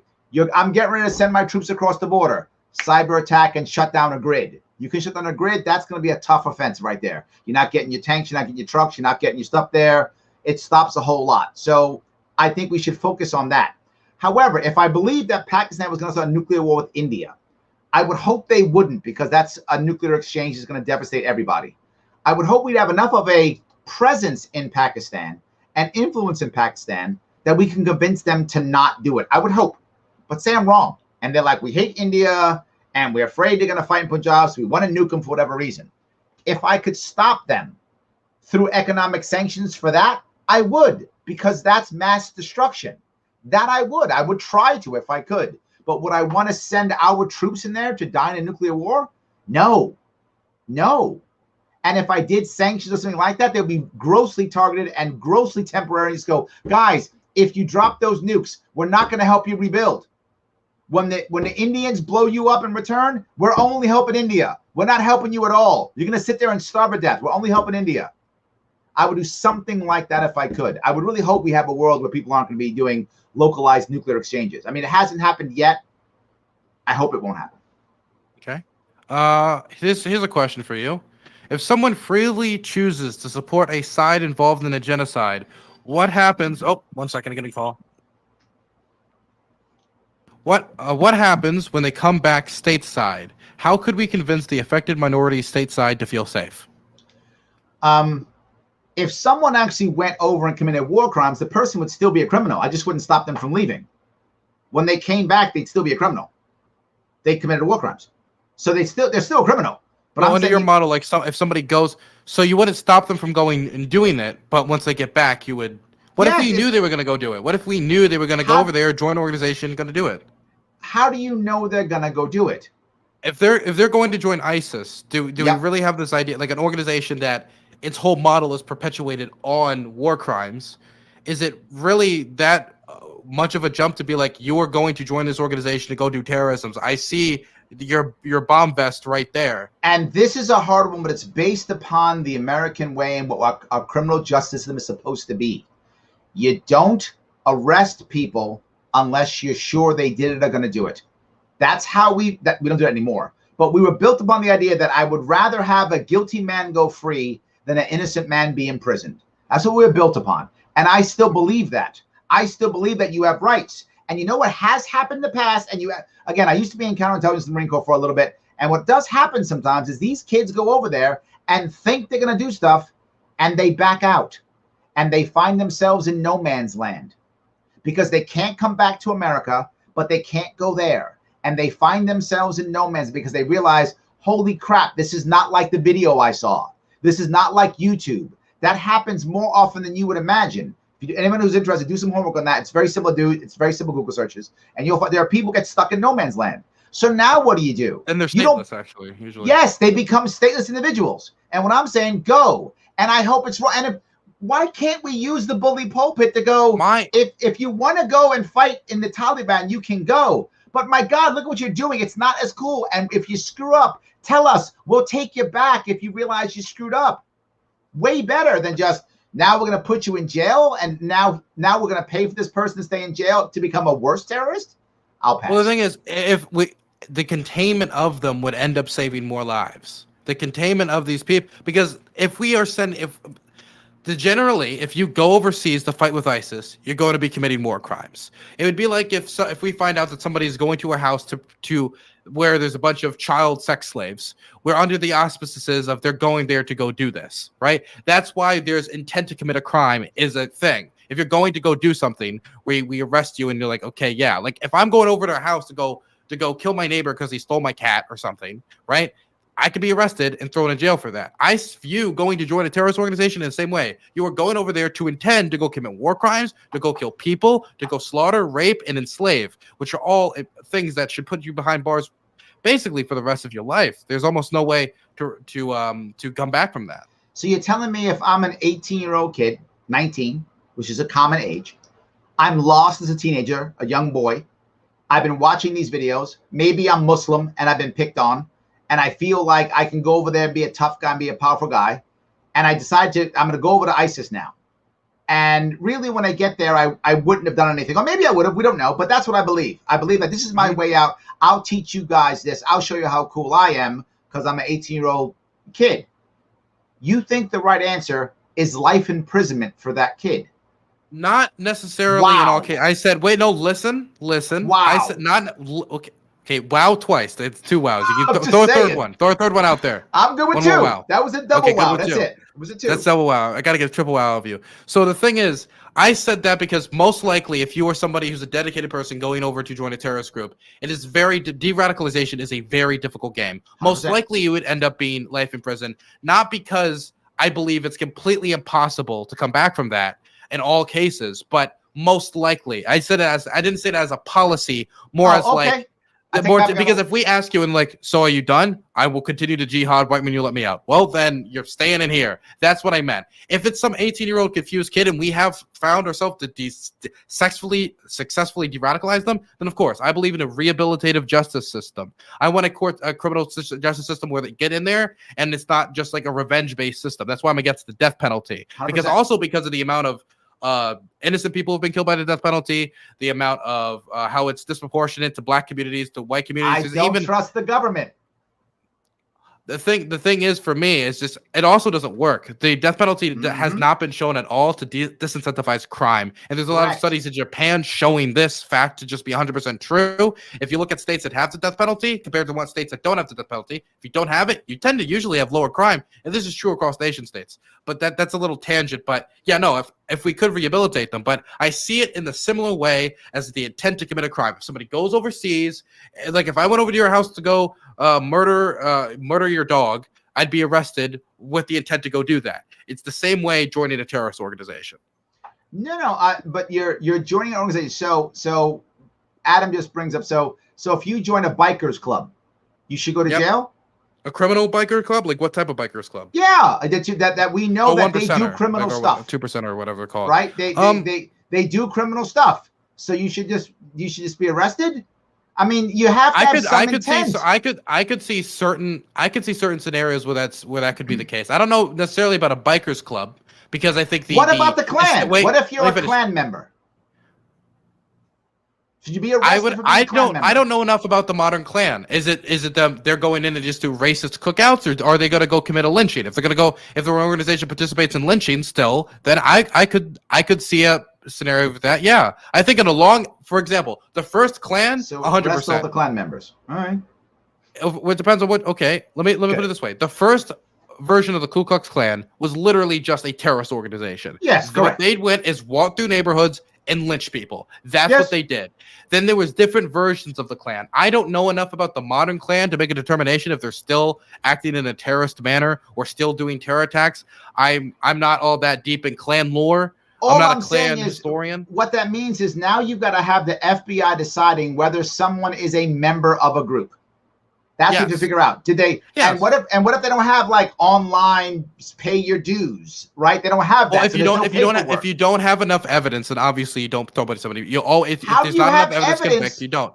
Hold on, but let's be realistic here. I'm not 18-year-old kid. It's a 19-year-old kid.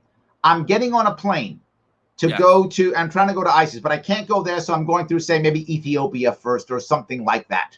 And you see them going to Ethiopia, right?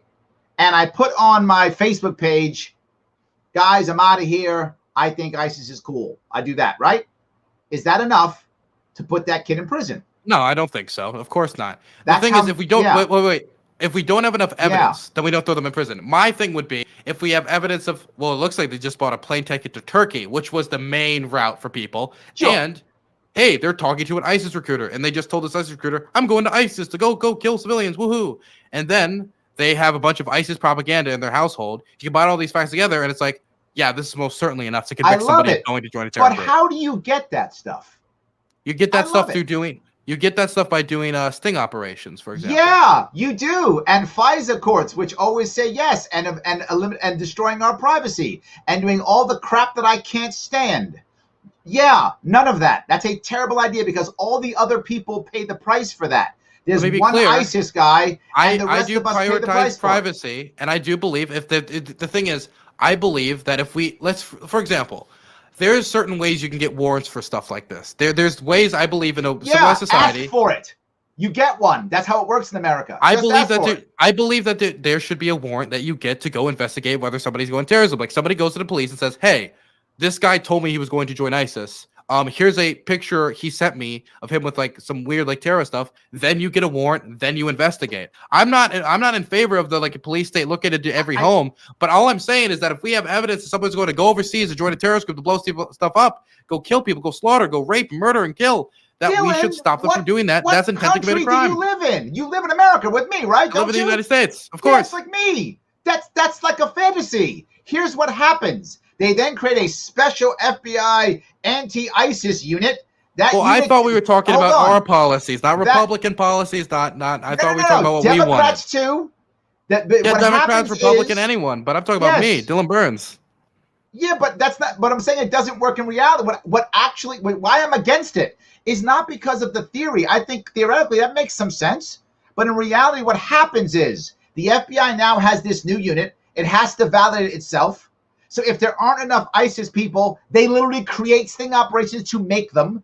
I'm not making that up. That actually happens. And then they say, and I want to stop that. And I say that's bad. I can say that's bad and still want to continue The bad stopping stuff. ISIS fighters from going there. I can still want to continue good operations to stop terrorists from going to Syria to go murder and slaughter, while also trying to respect people's privacy to a certain extent. I don't know how you do that.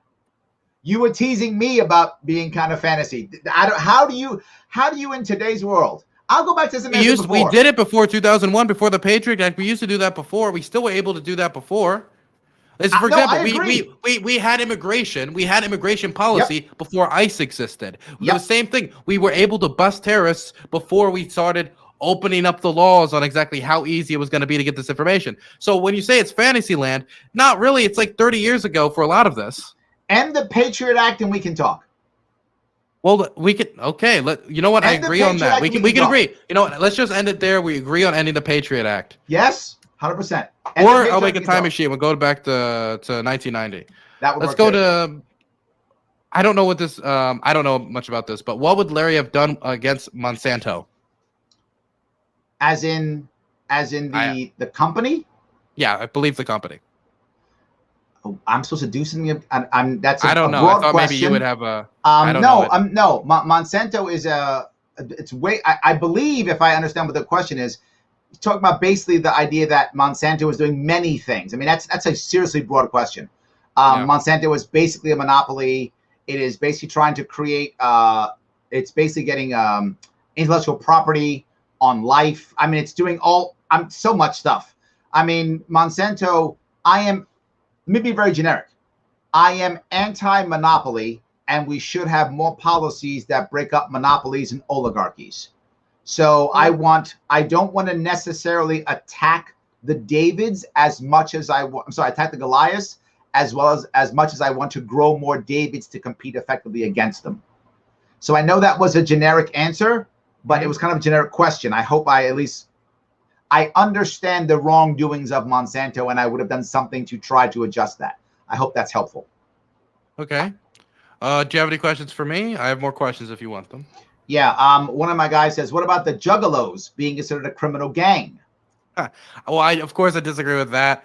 But I will say they should be thrown in prison due to how bad that music was. That music was terrible, and it was a crime against humanity. And I'm sorry. It's just my hands are tied here. Would you support an intervention against Juggalo music making? Like, should we bust up their music production due to how terrible it was? I mean, this is a real test of libertarian values. People get to listen to what they want to listen to. Wow. That's it. He's pro Juggalo. Juggalo. I'm pro enjoy yourself, whatever it is. Yes, absolutely. Yes, 100%. Absolutely. Okay. Let's see. Can you ask the following? And I don't know if you think this, but maybe they know more about you than I do. If you think taxation is theft, in that case, you don't? Okay, well, the question's pointless. I don't. Yeah, I know. I know many libertarians do. My tax question was teasing you because of what you were saying, but I do not think taxation is theft. At worst, it's extortion. Can you explain to me why you don't think it's theft? I'm actually interested. Yeah, no, because it's consent, right? I mean, the vast majority of Americans agree with taxation. The vast majority do.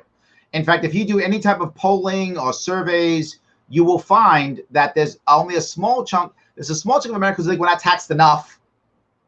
Most think you're taxed about right. Some think they're not. They're taxed too much. But it's a very small percentage who think taxation is wrong or illegal, or that very, very few. Which means Americans consent to taxation. If you consent, there's no theft by default. You're consenting to it. So most Americans do consent. Secondly, they don't just take the money. They do give us something for it. They give us a crappy war on drugs. They bomb people for it. They make a prison industrial complex. They do a military industrial complex. They give us a whole bunch of terrible stuff. So at worst, you could say it's extortion. It's the mob coming to you and going, don't you want to buy these shoes from me? And they gives you shoes, you take the money. So it's maybe extortion, but it's not that. Okay. The next one is, how would Larry combat climate change? Then we can probably start wrapping it up. Yeah, it's fine. I think the number one way I would think that you could really affect climate change would be for the government to do some type of X game for some big change. And I'm giving you some examples. I mean, you could pick the one you want. but say, for example, a big change in desalination plants, something like that, right? So you could begin to get fresh water from seawater, because if you have unlimited water, you by default have unlimited power, right? So you could change our power structure completely, something like that. Or maybe the idea of putting more emphasis on laboratory meat, so that we could stop so much of the farming and deforestation. Big things are what I think will help. The small things we're doing only punish the little guy, like banning straws and conservation. Times Square still, drops a bazillion, pieces of garbage every New Year's, and the lights are on all night long, 24/7. So the big companies still spend all the money and time and energy they want. We're just punishing the little guy. If government's going to do something, it's got to be to affect some big change in some way. So how would that be? Would that be through subsidies to private corporations to do research into these things, or would it be through infrastructure plans like the Biden administration's doing? Or I like it similar. I like it similar to how we did the vaccine. Something like a guaranteed government purchase once it makes it happen, right? So that now they can get loans, because they know if it works, then there's an automatic order, right? So something like that. Or maybe a certain amount of intellectual property that you normally wouldn't give, right? If, say, for example, is on meat, and you would fight the idea of, you can't have intellectual property on life, and that might be a problem. You make an exception and give them 3 years IP or something like that, right? I think that's how you do it. You have the government, something the government can enforce or purchase, and you make an incentive to where they can get their own loans, where people happily do it. And I think it worked relatively well in the vaccines. You follow something like that. What do you think of carbon fees? I think carbon fees would just assume there'll be a black market and a stock market in carbon. That's what will happen. And again, big companies will buy them all up, and little people will have nothing. I think it fails. I think it fails. The idea sounds good, but once you give that to the finance industry will absolutely find a way to monetize that, to commoditize that, to wrap that up in some type of derivative. And that'll be on the market, and they'll be buying and selling, and there'll be all types of stuff. And the little guy gets hammered, and the big guy wins. Yeah, I want to thank you for coming on my show today. I really appreciate it. Thank you so much. Your community has been very nice to me. They've been very kind, and I appreciate you coming on today. If you want to give yourself a shout out, you're perfectly able to. Guys, if you guys want to watch what I'm doing, you can check me out almost every night at 7 p.m. on The Sharp Way. It's YouTube, it's Twitter, it's Facebook, whatever you're on. You guys are young, so you don't watch Facebook. But whatever, Twitter or YouTube or whatever you watch, it's all good. I can't use it. I can't. Every time I open it, I feel naturally just repulsed. Absolutely. So you can watch it on YouTube when you can watch it there. And I've done many different things. For those of you who care, I was on Joe Rogan when I ran for office. I was on Dave Rubin. I was on Glenn Beck. These are interviews. You can see a lot of my policies are there. And you go to thesharpway.com. I'm also coming out with a book on happiness next month. So if you want to look at that book, that is going to be coming out next month at thesharpway.com. Yep. You have a blessed one, okay? You have a good one. Thank you, my friend. Have a good one. You too.